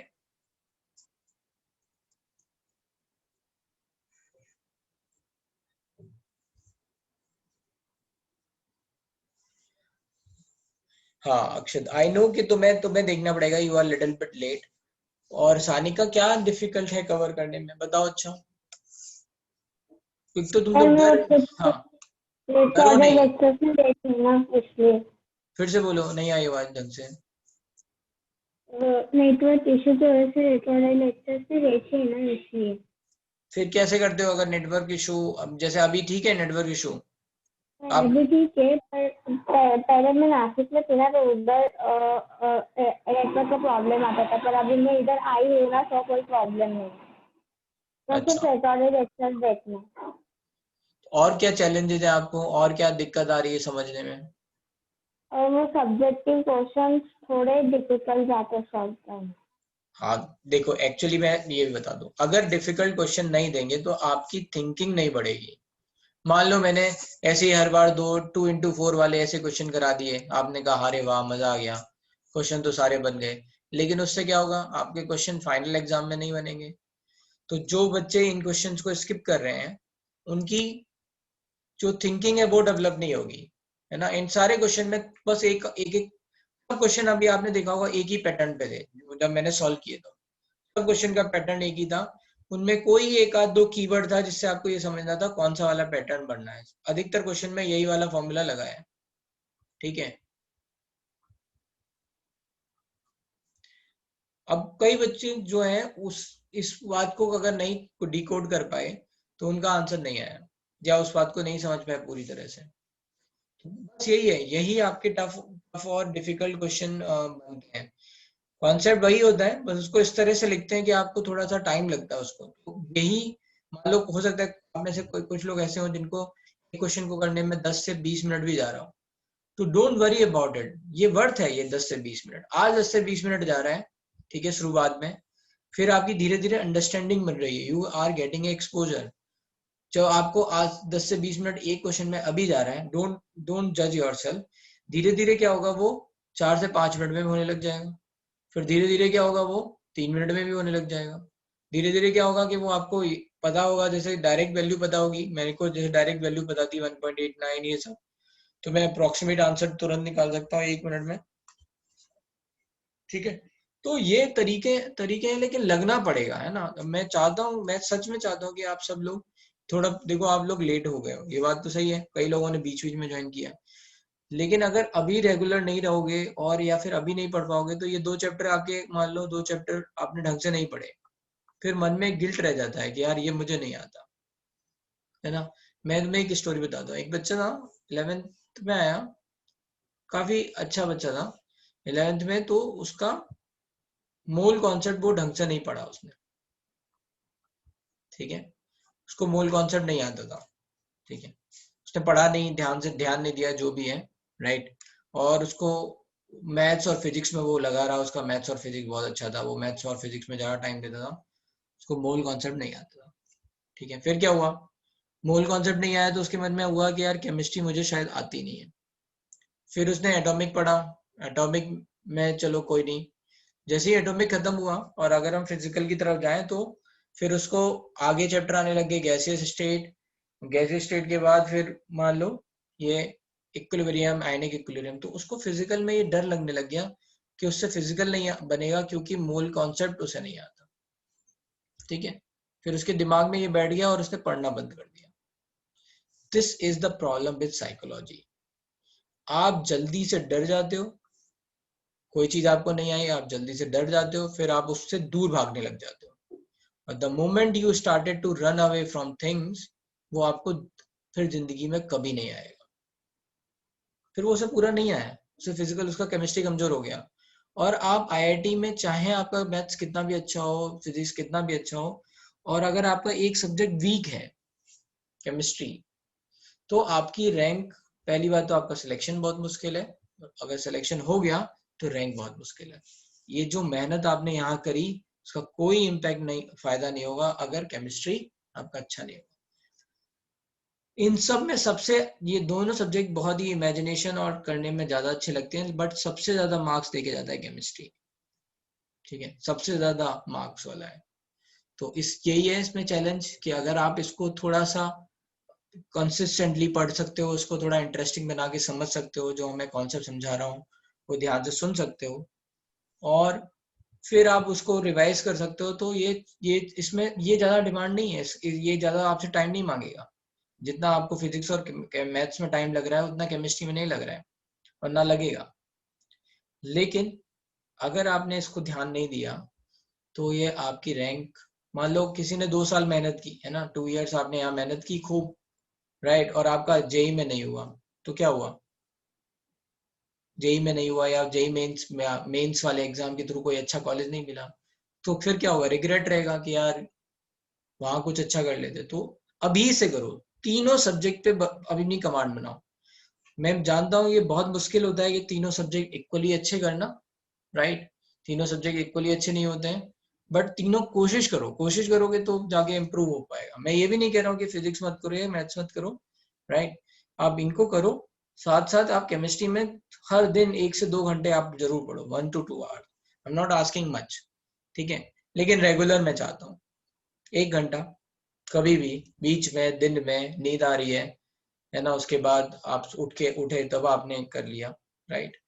जब आपको नींद आ रही है तो मैथ्स कर लो, जब ज्यादा नींद आती है तो चेंज कर लो, तुरंत मैथ्स कर लो। मैथ्स में फिर नींद नहीं आती ना, चलाना पड़ता है हाथ, हाथ चलाना पड़ता है। ट्रिग्नोमेट्री सर ने तो कराई है, अभी करा रहे हैं ना ट्रिग्नोमेट्री शायद, तो उसमें खूब सारे क्वेश्चन आते हैं, करते जाओ। तो ये ट्रिक है, ये थोड़ा लगना पड़ेगा, देख के नहीं होता है, ठीक है, देख के सब ऐसा लगता है हाँ हाँ हो जाएगा, ये बहुत आसान है, बहुत आसान है। वो जो की है, जो फाइंड करना है कि क्या वाली की लगाएं कि ये आंसर बन जाएगा, वो आपको विद क्वेश्चन सॉल्व करने से ही होगी। ठीक है, तो अभी मैं एज्यूम कर रहा हूँ कि सारे लोगों ने ये होमवर्क कर रखा है, ठीक है, और किसी को कोई डाउट नहीं है। अगर किसी को डाउट है तो पूछ लो, because I am moving ahead. Doubt, चले आगे, यस नो?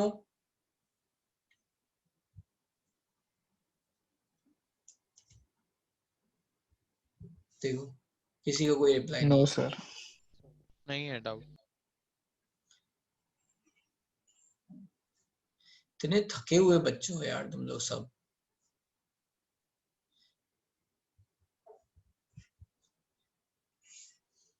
अक्षत बेटा आप क्या करो, मैं बता दे रहा हूँ, ठीक है। आप जो है ये वीडियोस देख लो, और जब हमारी डाउट क्लास है ना उसमें आप मुझसे कॉन्सेप्ट पूछ लेना, मैं बता दूंगा। Okay sir. ओके चलो।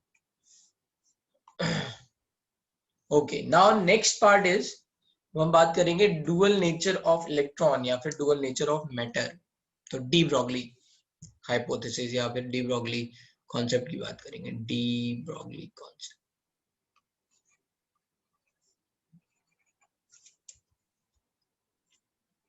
hypothesis, that is dual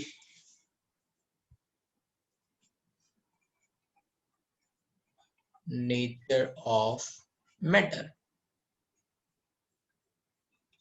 तो जैसे हमने देखा कि लाइट में डुअल कैरेक्टरिस्टिक होती है, वैसे डी ब्रॉगली सेड कि अगर कोई भी पार्टिकल मूव कर रहा है ना, any particle which is moving, right, तो उसमें क्या होगा, उसमें भी डुअल नेचर होगा, उसमें भी एक वेव नेचर होगी, ठीक है।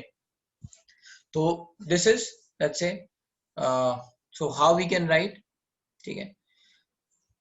So according to de Broglie,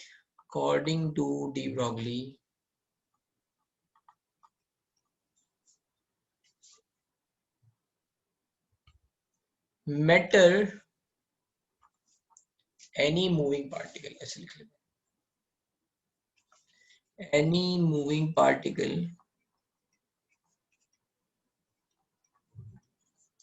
will have, है ना, dual nature।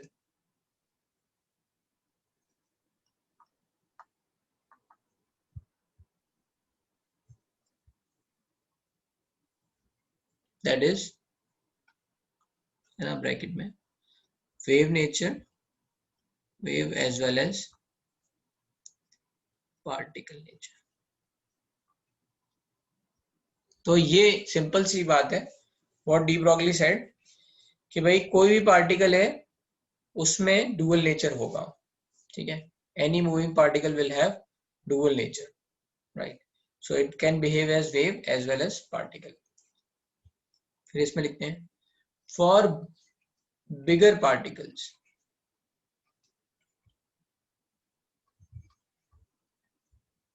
for bigger particles wave nature is insignificant,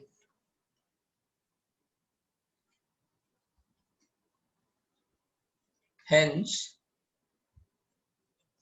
we neglect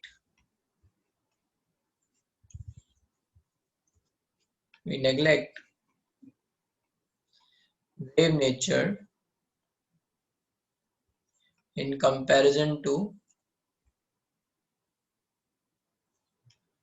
particle nature,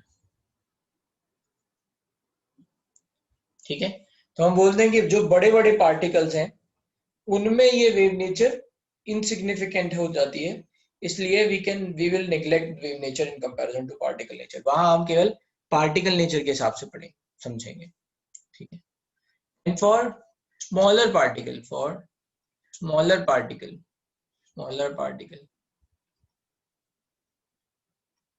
bigger particles को क्या और बोलते हैं, मैक्रोस्कोपिक। स्मॉलर को microscopic, microscopic.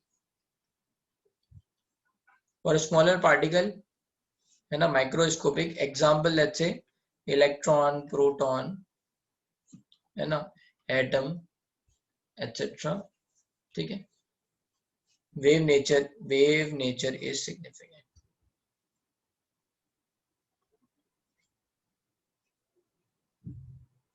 Hence, electron will show dual nature. Now, how he has come to this idea? तो इन्होंने क्या बोला, इन्होंने इसकी एनालॉजी दी लाइट से. इन्होंने कहा लाइट में, अगर लाइट में फोटोन मूव कर रहे हैं, right, those are particle, let's say understood as particle, but are also having wave.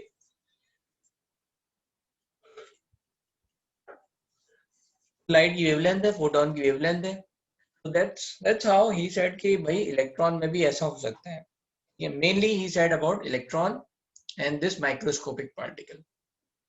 ठीक है, देख लो इतना.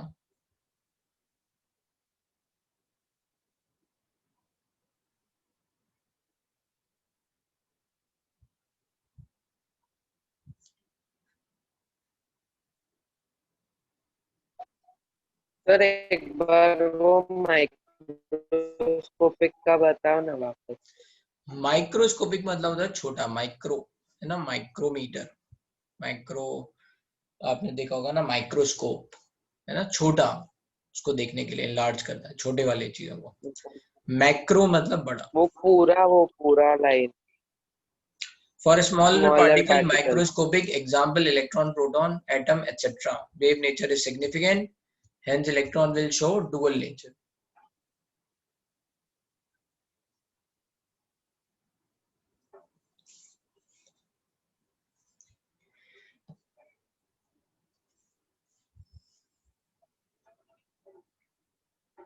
ठीक है, अब यहां समझते हैं. Right, next. तो नेक्स्ट है, according to de Broglie,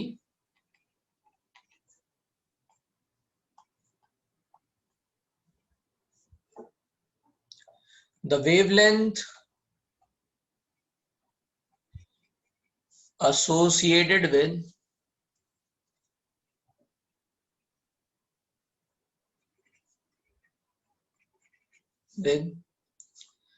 a particle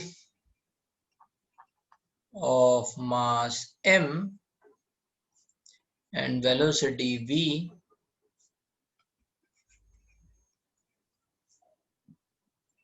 is given by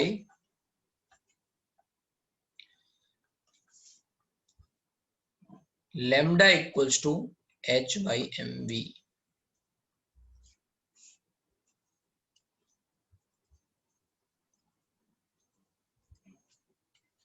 lambda equals to h by p or h by mv,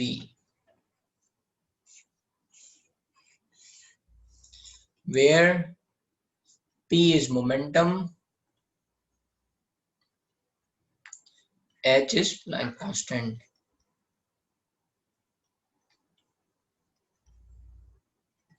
तो जो ये डी, ये कौन सी है, डी ब्रोगली वेवलेंथ है, लैम्डा डी. इंपॉर्टेंट थिंग ये है कि आप राइट, इससे जैसे ये लैम्डा डी है, ठीक है, ये पार्टिकल से एसोसिएटेड वेवलेंथ है ना, ये फोटोन की वेवलेंथ नहीं है, तो इसलिए इसको, ये लैम्डा को और फोटोन के लैम्डा को आप एक मत समझना, है ना. ये किसका है, इलेक्ट्रॉन की वेवलेंथ आएगी, lambda de Broglie wavelength, which is equals to h by p.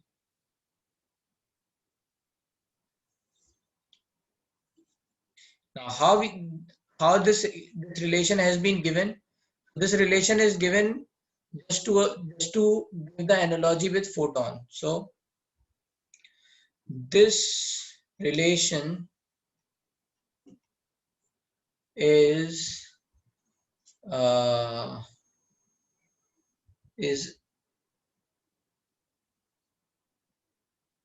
established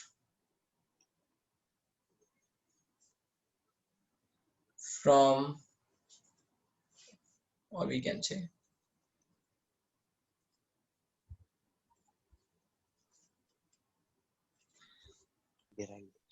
this relation can be obtained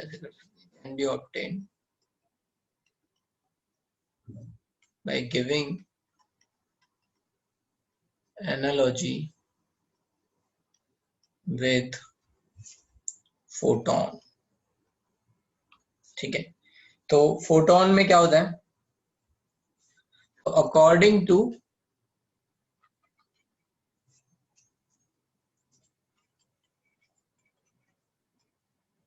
Einstein, एक मिनट सर, वो h/mb कैसे आया, यही तो बता रहे हैं, यही बता रहे हैं ना, this relation can be obtained by giving analogy with photon. तो अकॉर्डिंग टू आइंस्टाइन है ना, फॉर लाइट, अब हम लिख रहे हैं for light, according to Einstein that is particle nature E equals to mc square, first equation. ठीक है, जो भी कोई लाइट चल रही है ना, उस लाइट में जितनी एनर्जी होगी वो उसके है ना मास के कारण आ रही होगी। मान लो ये रेस्ट मास है, तो जो भी रास्ट मास है वो अगर स्पीड ऑफ लाइट से भेजा जाएगा तो वो एनर्जी में कन्वर्ट हो जाएगा। ओके, ठीक है। एंड अकॉर्डिंग टू प्लैंक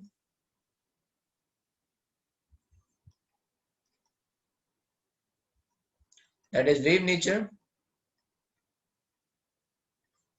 है ना, equals to hc by lambda। Both our energies are same either through particle nature or through let's say wave nature, the energies are same, hence क्या हो जाएगा, hence mc square equals to hc by lambda। तो c से c cut गया, वो क्या आ गया, okay तो ये आ गया आपका mc equals to h by lambda और lambda equals to h by mc which is nothing but h by p। Now this is for photon। Similarly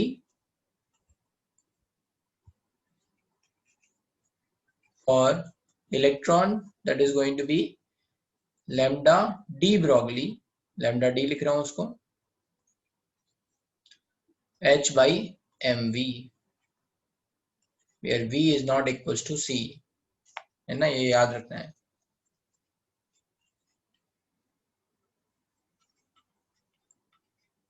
ठीक है, आ गया फिर आपका रिलेशन, इसको लिख लो चलो लैम्डा डी में डी क्या रिप्रेजेंट कर, डी ब्रॉगली, डी का मतलब है डी ब्रॉगली, कौन सा वाला वेवलेंथ है ये, डी ब्रॉगली।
चलो नेक्स्ट चलते हैं।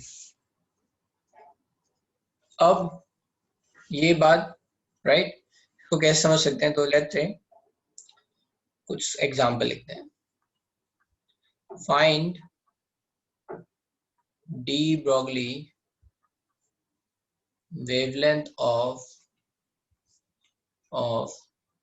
an electron moving with speed of let's say 3 into 10 to power 6 meter per second। ठीक है, ये लिखा हुआ है। सॉल्यूशन क्या होगा? ठीक है, जनरली इलेक्ट्रॉन की जो स्पीड होती है वो क्या होती है?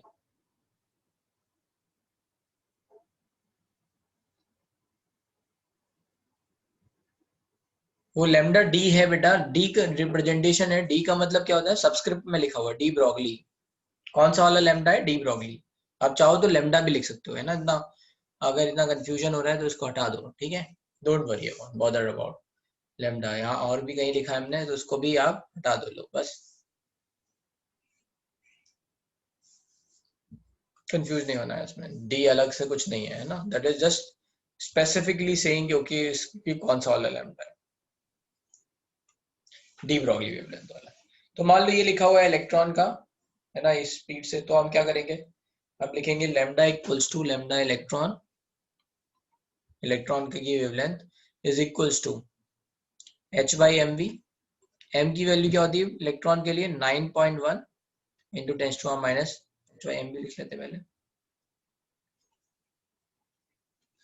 h की वैल्यू क्या है? 6.63 इंटू 10 टू माइनस 34।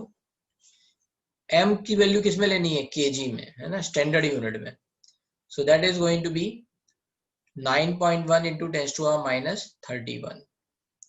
और v की वैल्यू किसमें? ये आ गई 3 इंटू 10 टू 6 मीटर पर सेकेंड। बस इन दोनों का आप लिख लो। तो इससे कितना आ जाएगा? 10 टू 6 से ये 10 टू माइनस 25 आ गया। 6.63 इंटू 10 टू माइनस 34 ये आ गया 2.27.3 इंटू 10 टू माइनस 25, या फिर 2.73 भी लिख सकते हैं इसको, राइट। 2.73 हो जाएगा तो फिर कितना हो जाएगा ये? 10 टू 24। तो 2.73 इंटू 10 टू माइनस 24, इससे कट करेंगे तो ये 10 टू माइनस 10, और ये 2.7 से ये जाएगा लगभग, तो ये कितना हो जाएगा? 2.5.4 फिर आएगा। तो अप्रोक्सीमेटली मैं ले रहा हूँ 2.4। So lambda E is approximately 2.4 angstrom. So you can see this value is let's say, you can say this value is within the range, within the radius of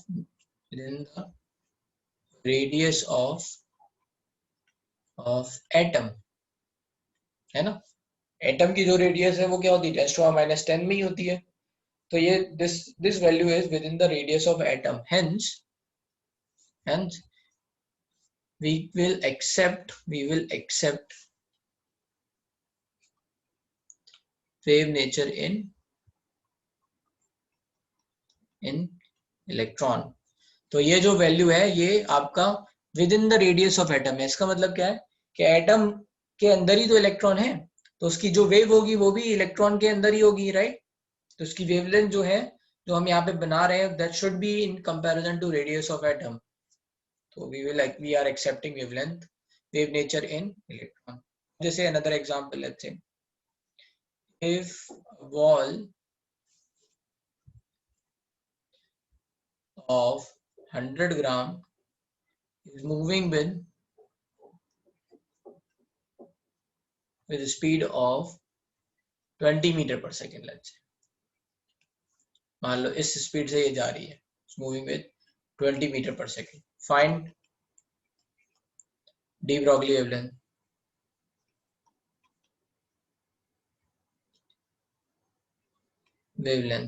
तो यहाँ पे क्या होगा? solution lambda will be equals to h by mv। m को kg में लिखना है तो m कितना हो जाएगा? 0.1 किलोग्राम, और v क्या है? 20 मीटर पर सेकेंड। लैम्डा की वैल्यू क्या आ जाएगी? 6.63 into 10 to minus 34 divide by इससे 0.1 इंटू 20, 0.1 इंटू 20 दैट इज 2, तो आ जाएगा 3.3 into 10 to minus 34। This value is very small। 10 to minus 34 तो बहुत छोटा है ना, मतलब एटम की रेडियाई से भी 10 टू माइनस 24 टाइम छोटा है, right. So this value is very small, hence we can neglect.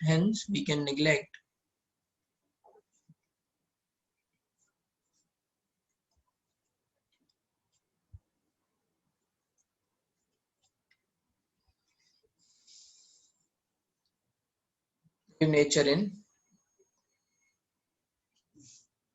in macroscopic particle. Question में पूछा जाए अगर मान लो तो आपको ऐसे ही सॉल्व करना है, ठीक है। चलो ये लिख लो, इसमें कोई दिक्कत क्या किया हमने यहाँ, है ना, वैल्यू पुट कर दी बस एच और एम और वी की।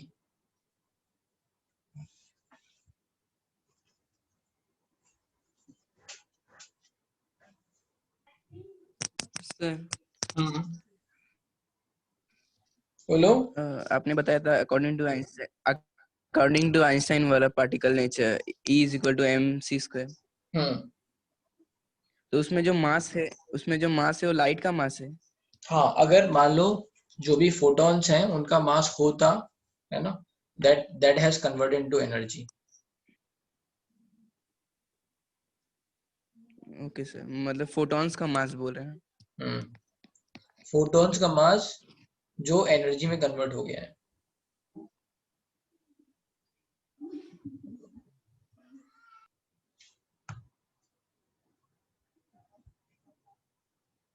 वैसे तो फोटॉन्स और लाइट का कोई मास नहीं होता ना, इसलिए तो हाइपोथेटिकल है ये सिचुएशन की, अगर मान लो कुछ मास रहा होगा वो एनर्जी में कन्वर्ट हो गया तो इतना हो गया।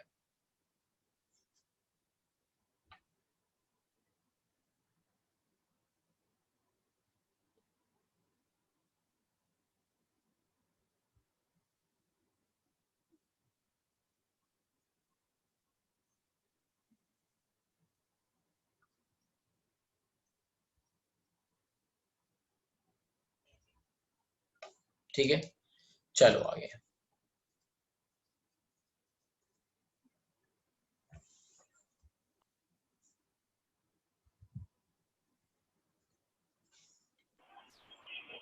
अब बात करते हैं वो है कुछ और फॉर्मूले की, तो some other formula.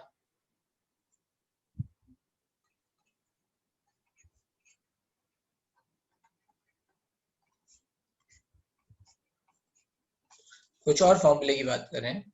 So let's say first है इसमें, राइट, कि हम यहाँ पे m इंटू वी को या मोमेंटम को चेंज कर रहे हैं। तो this is what we are writing, kinetic energy होता है नथिंग बट हाफ mv²।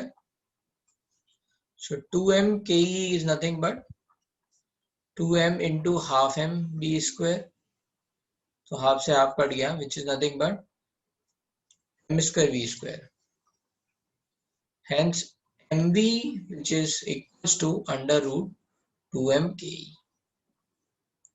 तो लैम्डा इक्वल्स टू क्या हो जाएगा, h by under root 2m ke। अगर मान लो काइनेटिक एनर्जी पता हो तो directly we can calculate what is de Broglie wavelength. ठीक है, ये पहला हो गया फर्स्ट।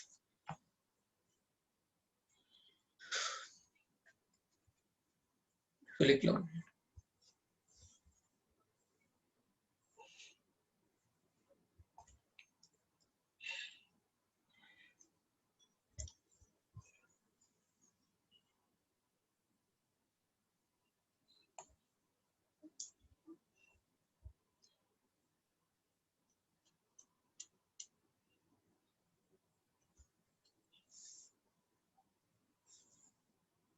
फिर से देख लो भाई, हमने क्या किया, mv को रिप्लेस कर दिया। यहाँ पे फॉर्मूला क्या था, h बाई mv।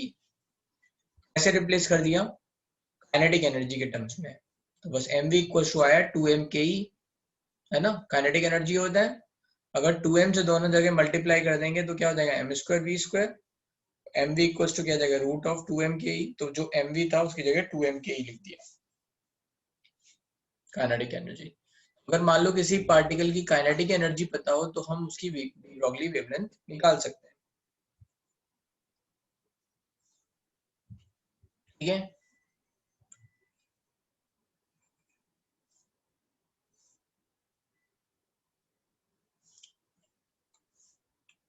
सही समझ में आया आर्यन? हाँ ना? हाँ सर, समझ गया। ठीक है, अब समझो second, in A electric field,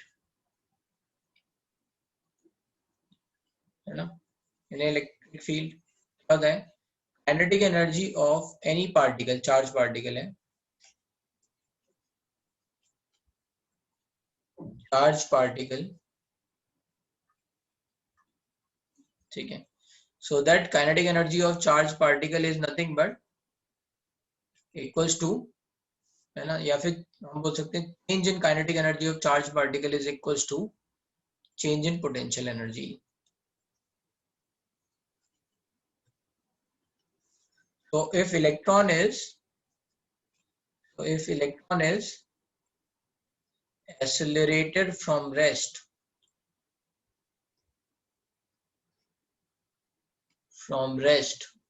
means kinetic energy initial is 0, तो क्या हो जाएगा, hence kinetic energy final is equals to change in potential energy which is nothing but Q into V. change in potential energy क्या होता है, Q into V. V is potential difference. ठीक है, तो बस kinetic energy equals to क्या हो गया, Q into V which is nothing but E into V. kinetic energy की वैल्यू क्या आ गई, फिर is nothing but E into V. तो इस वैल्यू को पुट कर देंगे यहाँ पे other formula, hence lambda equals to h by under root 2m into E into V. अब इससे फायदा क्या हुआ, h की वैल्यू पता है, मास ऑफ इलेक्ट्रॉन पता है, चार्ज ऑफ इलेक्ट्रॉन पता है, काइनेटिक एनर्जी नहीं पता थी, बट यहाँ पे चार्ज ऑफ इलेक्ट्रॉन पता है, क्या नहीं पता है वो है potential difference. So this is और थोड़ा सिंपलर फॉर्मूला हो गया, राइट. ये this is for electron. In general क्या हो जाएगा, E into V की जगह Q into V लिख देंगे, lambda equals to h by root 2m qv. This is nothing but for any other particle. अब हम पहले इलेक्ट्रॉन में फोकस करते हैं, ठीक है. फिर से देख ले रहे हैं, in electric field change in kinetic energy of charge particle is equals to change in potential energy which is nothing but Q into V. If electron is accelerated from rest, then kinetic energy 0 हो गई, तो final kinetic energy equals to change in potential energy which is nothing but Q into V. तो kinetic energy equals to क्या हो जाएगा for electron, E into V, and you have added over here. तो kinetic energy की जगह आपने E into V डाल दिया या फिर Q into V डाल दिया. अब अच्छे इससे फायदा क्या होगा, इससे हमें ट्रिक मिल गई है ना, या फिर शॉर्टकट फॉर्मूला. तो लैम्डा इक्वल्स टू, अगर हम ये सारी वैल्यू डाल देंगे, फॉर इलेक्ट्रॉन है ये, this is only for electron, hence for electron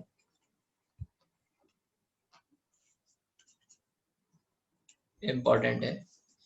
ये क्या हो जाएगा, अगर हम ये सारी वैल्यू डाल देंगे H की, M की और E की, lambda electron is nothing but, है ना, रूट 150 बाई V. ये सारी वैल्यू डालने के बाद ये वैल्यू आती, ये फॉर्मूला रह जाता है which is nothing but 12.3 root V.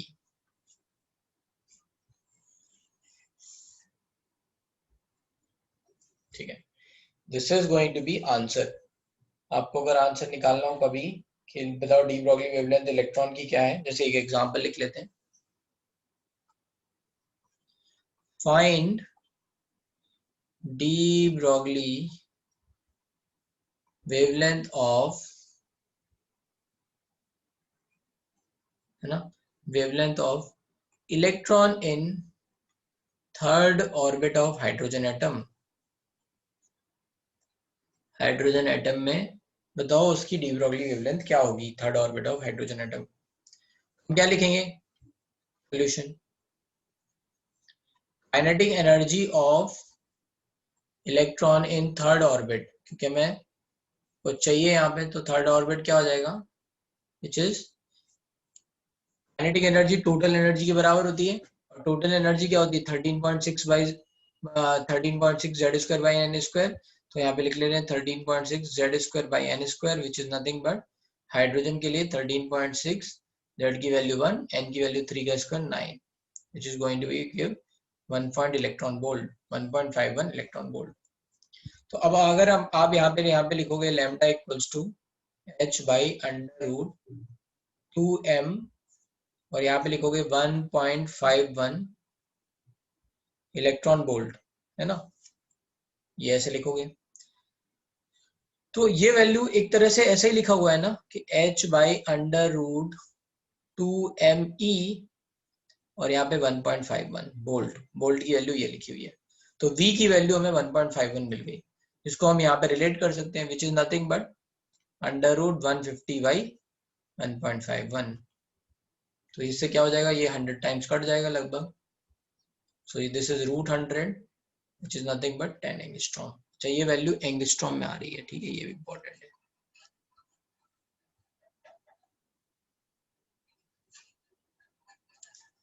ठीक है,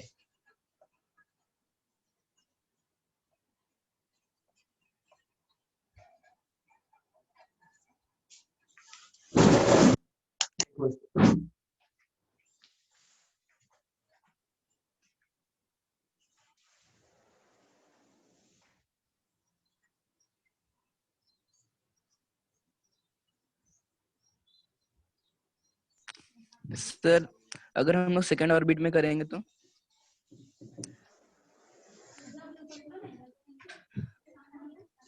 अगर हम सेकेंड ऑर्बिट में सर करेंगे तो 3.4 डाल देंगे यहाँ पे 3.4। तो 3.4 का रूट निकाल लो, मतलब इधर काट करके रूट निकालना थोड़ा डिफिकल्ट होगा, तो 3.4 का रूट निकाल लो लगभग। तो आपको पता है भाई 1.8 का रूट कितना होगा, 18 का होता है 324, तो 1.8 का 3.24 होगा और 1.9 का होता है 3.61। तो इनके बीच में कोई वैल्यू ले लो, मान लो 1.85, फिर उससे सॉल्व कट कर लो।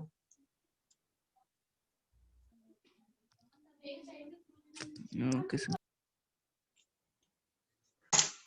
सर मतलब जो 10 एंगस्ट्रॉम है वो स्पेसिफिक थर्ड ऑर्बिट के लिए ही है। हाँ,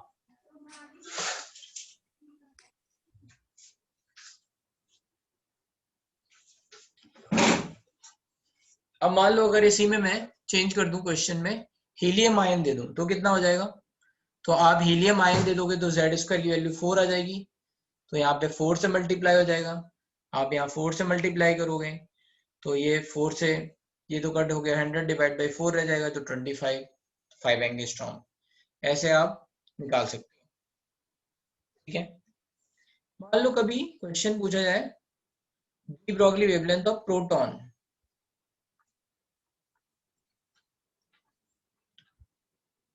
तो हमें ये याद रखना है मास of proton is 1837 times mass of electron, ठीक है। मास of proton is 1837 times mass of electron, approximate value है ये।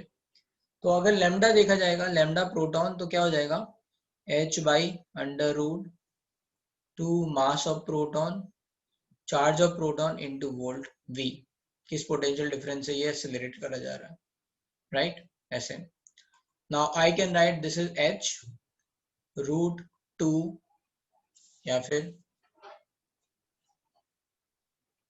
1837 2 times mass of electron into E into V. Now this value I know, right? This value is root 150 by V. तो बस 1837 का root ले लूंगा तो ये 43 के आसपास आता है, तो अप्रोक्सीमेट वैल्यू बता रहा हूँ। So this is going to be, या तो आप इसको ऐसे लिख लो 150 by 1837 V, or you can write take root both side. So this value is going to be 12.3 divided by 43 root v, ठीक है। ये हो गया प्रोटॉन का। किसी ने पूछा बताओ लैम्डा अल्फा पार्टिकल क्या है, तो लैम्डा अल्फा पार्टिकल में क्या होगा, mass of proton is going to be, sorry, mass of alpha particle is 4 times mass of proton, ये 4 into 1837 into mass of electron, and charge charge is equal to 2 times 2e। तो यहाँ पे ये value और आ जाएगी, बस lambda alpha हो जाएगा यहाँ पे h बाई रूट 2m अल्फा 2e इंटू v, है ना यहाँ पे। Now what will happen here, आप इसको कन्वर्ट कर लोगे तो ये h बाई, है ना, इसको हम लिख लेंगे 184 इंटू 1837 इंटू 2 भी बाहर ले आए, ये क्या रह गया m मास ऑफ इलेक्ट्रॉन, अभी इतना ही लिखते हैं अभी, इंटू अभी क्या हो गया, mass of alpha particle is going to be like this, so this is mass of electron, 2 और लिखना था, into 2 mass of electron into this is 2e। तो यहाँ पे देखो 2m into e into v का वैल्यू हमें पता है, तो ये वाला फैक्टर 2 और आगे आ जाएगा, so this is going to be h by 8 into 1837 into 2 times mass of electron into e into v, ये वैल्यू आपको पता है, so this is going to be, you can write lambda alpha equals to 150 by 8 into 1837 into v, this is going to be answer, or it could be 12.3 divided by, यहाँ पे क्या हो जाएगा, ये 43 into 2 root 2 into root v, इसको solve कर लेंगे, root 8 आ गया आपका, और ये 1837 का क्या था 43 था, तो ये अप्रोक्सीमेटली इन एंगस्ट्रॉम। तो ये आपको समझ में आया कि कैसे अल्फा पार्टिकल और क्या कहते हैं प्रोटॉन के लिए निकालना है। सर हाँ सर वो लास्ट वाला स्टेप फिर से बता सकते हो आप? लास्ट वाले में बस कुछ नहीं किया हमने, मास ऑफ अल्फा पार्टिकल को मास ऑफ इलेक्ट्रॉन में कन्वर्ट किया और charge of alpha particle 2e लिख दिया। अब यहाँ पे क्या हुआ, ये जो वैल्यू थी ये तो रूट 150 बाई वी आता, ये 8 इंटू 1837 लिख दिया, 8 का रूट कितना होगा 2 रूट 2 है ना, और 1837 का कितना था 43, तो आंसर आ गया। तो ये अल्फा पार्टिकल आ गया। तो इस तरह से हम किसी का भी लेट्स से काइनेटिक एनर्जी अगर हमें पता हो तो हम डी ब्रॉगली वेवलेंथ निकाल सकते हैं। अब आपको करना है होमवर्क, ठीक है, अभी next homework de Broglie wavelength से रिलेटेड है, ज्यादा क्वेश्चन नहीं है, थोड़े ही है।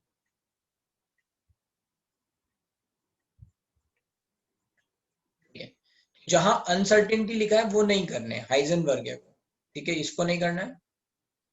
फिर आपको 51 करना है, ये बिरार फास्ट लोकल ले रखा है, तो आप देख लेना, मास दे रखा है, वेलोसिटी दे रखी है, मीटर पर सेकंड में कन्वर्ट करना, आंसर आ जाएगा। तो ये 51 करना है आपको, 52 करना है, ये भी रुक जाओ, ये भी बता देते हैं, दिस इज वेट। नेक्स्ट इसमें explanation of Bohr model by de Broglie. तो बोर जो बात नहीं समझा पाए MVR इक्वल्स टू NH/2 पाई, उन्होंने बोला बस ये आता है, वो डी ब्रॉगली ने समझाया। De Broglie said in stationery orbit, अगर मान लो ये कोई स्टेशनरी ऑर्बिट है, ठीक है, मतलब जहां पे स्टेशनरी ऑर्बिट का मतलब क्या है, जहां एनर्जी कांस्टेंट है। स्टेशनरी ऑर्बिट का मतलब क्या है, where energy is constant.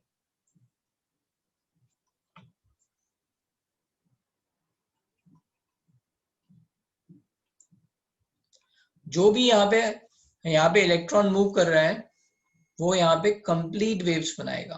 What is going to be, let's say what is the meaning of that, ये इसमें जो भी वेव है उसमें ये crest trough crest trough crest trough ऐसे करके कंप्लीट वेव बनेगी, ठीक है, अकॉर्डिंग टू डी ब्रॉगली। क्यों, ये क्या है, क्रेस्ट है,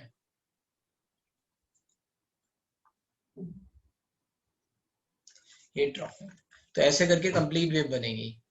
सो यहाँ पे क्या होगा, नो फेज डिफरेंस,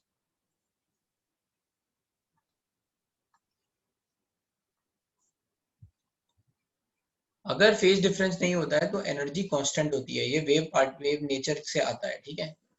और अगर मान लो, है ना, अगर मान लो यहाँ पे कहीं पे अगर ये कंप्लीट वेव्स नहीं बन रही है, मतलब फेज डिफरेंस आ रहा है, फेज डिफरेंस का मतलब क्या है,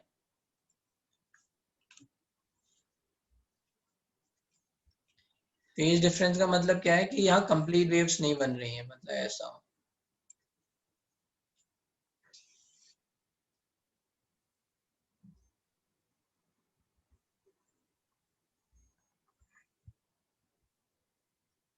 ऐसा चल रहा है, ठीक है, आप और बना लेना अपने हिसाब से। तो ऐसा कुछ हो रहा है यहाँ पे, क्या है, फेज डिफरेंस है।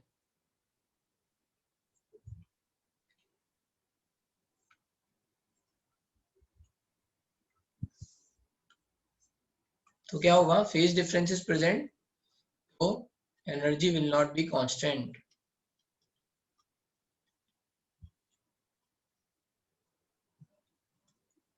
ठीक है, हेंस अनस्टेशनरी स्टेट।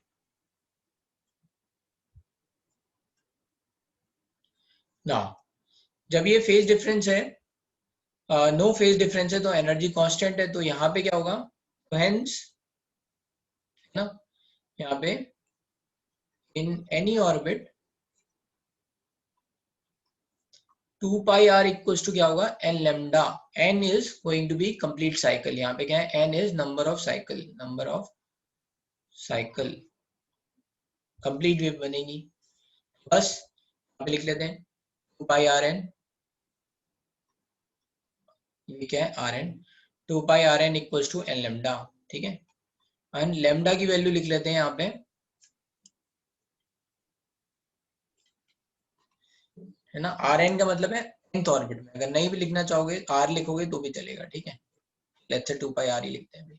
सर वो ब्रैकेट में क्या लिखा है? n is number of cycle, कितनी साइकिल है यहाँ पे बनी, कितनी साइकिल बनी यहाँ पे, है ना, जितने क्रेस्ट ऑफ आए होंगे, तो कितने क्रेस्ट ऑफ आए, 1 2 3 आए, ये हो जाएगा। यहाँ पे 2 पाई R equals to n, lambda की वैल्यू लिख लेंगे h बाई, है ना, लेमडा इक्वल्स टू क्या है, h बाई एम वी। तो इससे फॉर्मूला आ गया, hence mvr equals to nh by 2 pi. This is the relation, है ना, could not be proved by Bohr but given by de Broglie, ठीक है। तो mvr equals to nh by 2 pi कैसे आता है, वो ऐसे आता है, 2 pi r equals to n lambda where n sir is ये number of, वही angular moment is equal to integral multiple. हाँ वही ये बात बोर नहीं समझा पाए थे कि क्यों हो रहा है, उन्होंने कहा ऐसा होगा, बस उन्होंने इतना बोला था, ये क्यों होगा ये उन्होंने यहाँ बता दिया कि जब यहाँ पे फेज डिफरेंस नहीं है, यहाँ पे ये स्टेशनरी ऑर्बिट है और एनर्जी कांस्टेंट होगी। तो दिस इज, यहाँ पे एक बात और लिख सकते हैं, here n is number of orbit and which is also equals to number of cycle, क्योंकि बोर के हिसाब से ये क्या था, नंबर ऑफ ऑर्बिट था, और डी ब्रॉगली के हिसाब से नंबर ऑफ साइकिल था। इसका मतलब क्या है, फर्स्ट ऑर्बिट में कितनी साइकिल हुई, first orbit 1 cycle, second orbit में कितनी साइकिल होंगी 2 साइकिल होंगी। तो जैसे अगर किसी ने पूछा find de Broglie wavelength of electron in third orbit of hydrogen atom, तो आप यहां से भी सॉल्व कर सकते हो। यहां से आप कैसे सॉल्व कर सकते हो, you can write 2 pi r3 equals to 3 lambda, आपको लैम्डा निकालना है, आप यहाँ पे r3 की वैल्यू लिख दो, r3 is nothing but r0 n square by z। तो हाइड्रोजन एटम के लिए थर्ड ऑर्बिट के लिए क्या हो जाएगा, 9r0, है ना, n स्क्वायर बाई z से 9r0। तो अब आप यहाँ पुट कर दो, हो जाएगा 2 pi 9r0 is nothing but 3 lambda, 3 से 3 कट गया, तो ये आ गया lambda equals to 6 pi r0, 6 pi की वैल्यू 3.14 और r0 की वैल्यू 0.529 एंगस्ट्रॉम। तो ये 16 इंटू 3 हो गया 18 पॉइंट समथिंग, और ये 0.5 समथिंग, तो इससे क्या हो जाएगा, वो 10 के आसपास आ जाएगा आपका आंसर, 10 एंगस्ट्रॉम। तो चाहे आप इससे निकालो चाहे काइनेटिक एनर्जी वाले फॉर्मूले से निकालो, this is going to give you same answer. तो आप ये क्या कर सकते हो, ये वाला क्वेश्चन कर सकते हो। उन्होंने first orbit of Bohr orbit R naught equal to X दे रखा है, थर्ड ऑर्बिट का पूछा है, तो 6 पाई आर नॉट निकाला था, 6 पाई एक्स, ये हमने सॉल्व भी कर दिया। क्या ये अनसर्टेनिटी वाला क्वेश्चन मत करना, ये मत करना, बस ये कर देना। ये भी बताया when applied uncertainty principle significance in the case of moving train, नहीं, क्रिकेट बॉल नहीं, मूविंग अल्फा पार्टिकल यस। तो ये 2 क्वेश्चन मैंने ही कर दिए, बस आपको एक 2 क्वेश्चन करने हैं, 2 क्वेश्चन करने हैं बस। ये आपका होमवर्क है, ठीक है, और जो पुराना है उसको आप कर लेना। Sir note down. ठीक है, नोट डाउन कर लो, यस।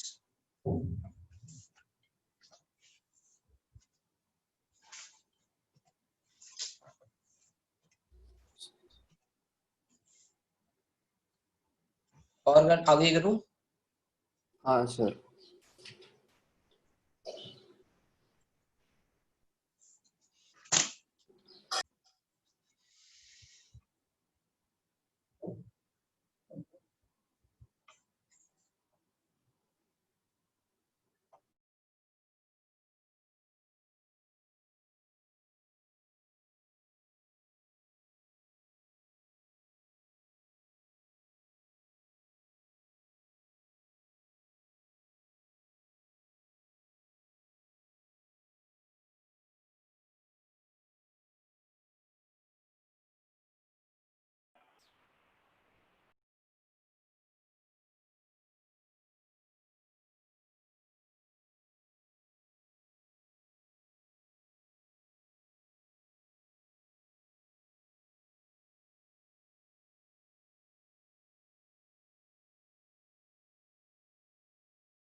नोट डाउन कर लिया।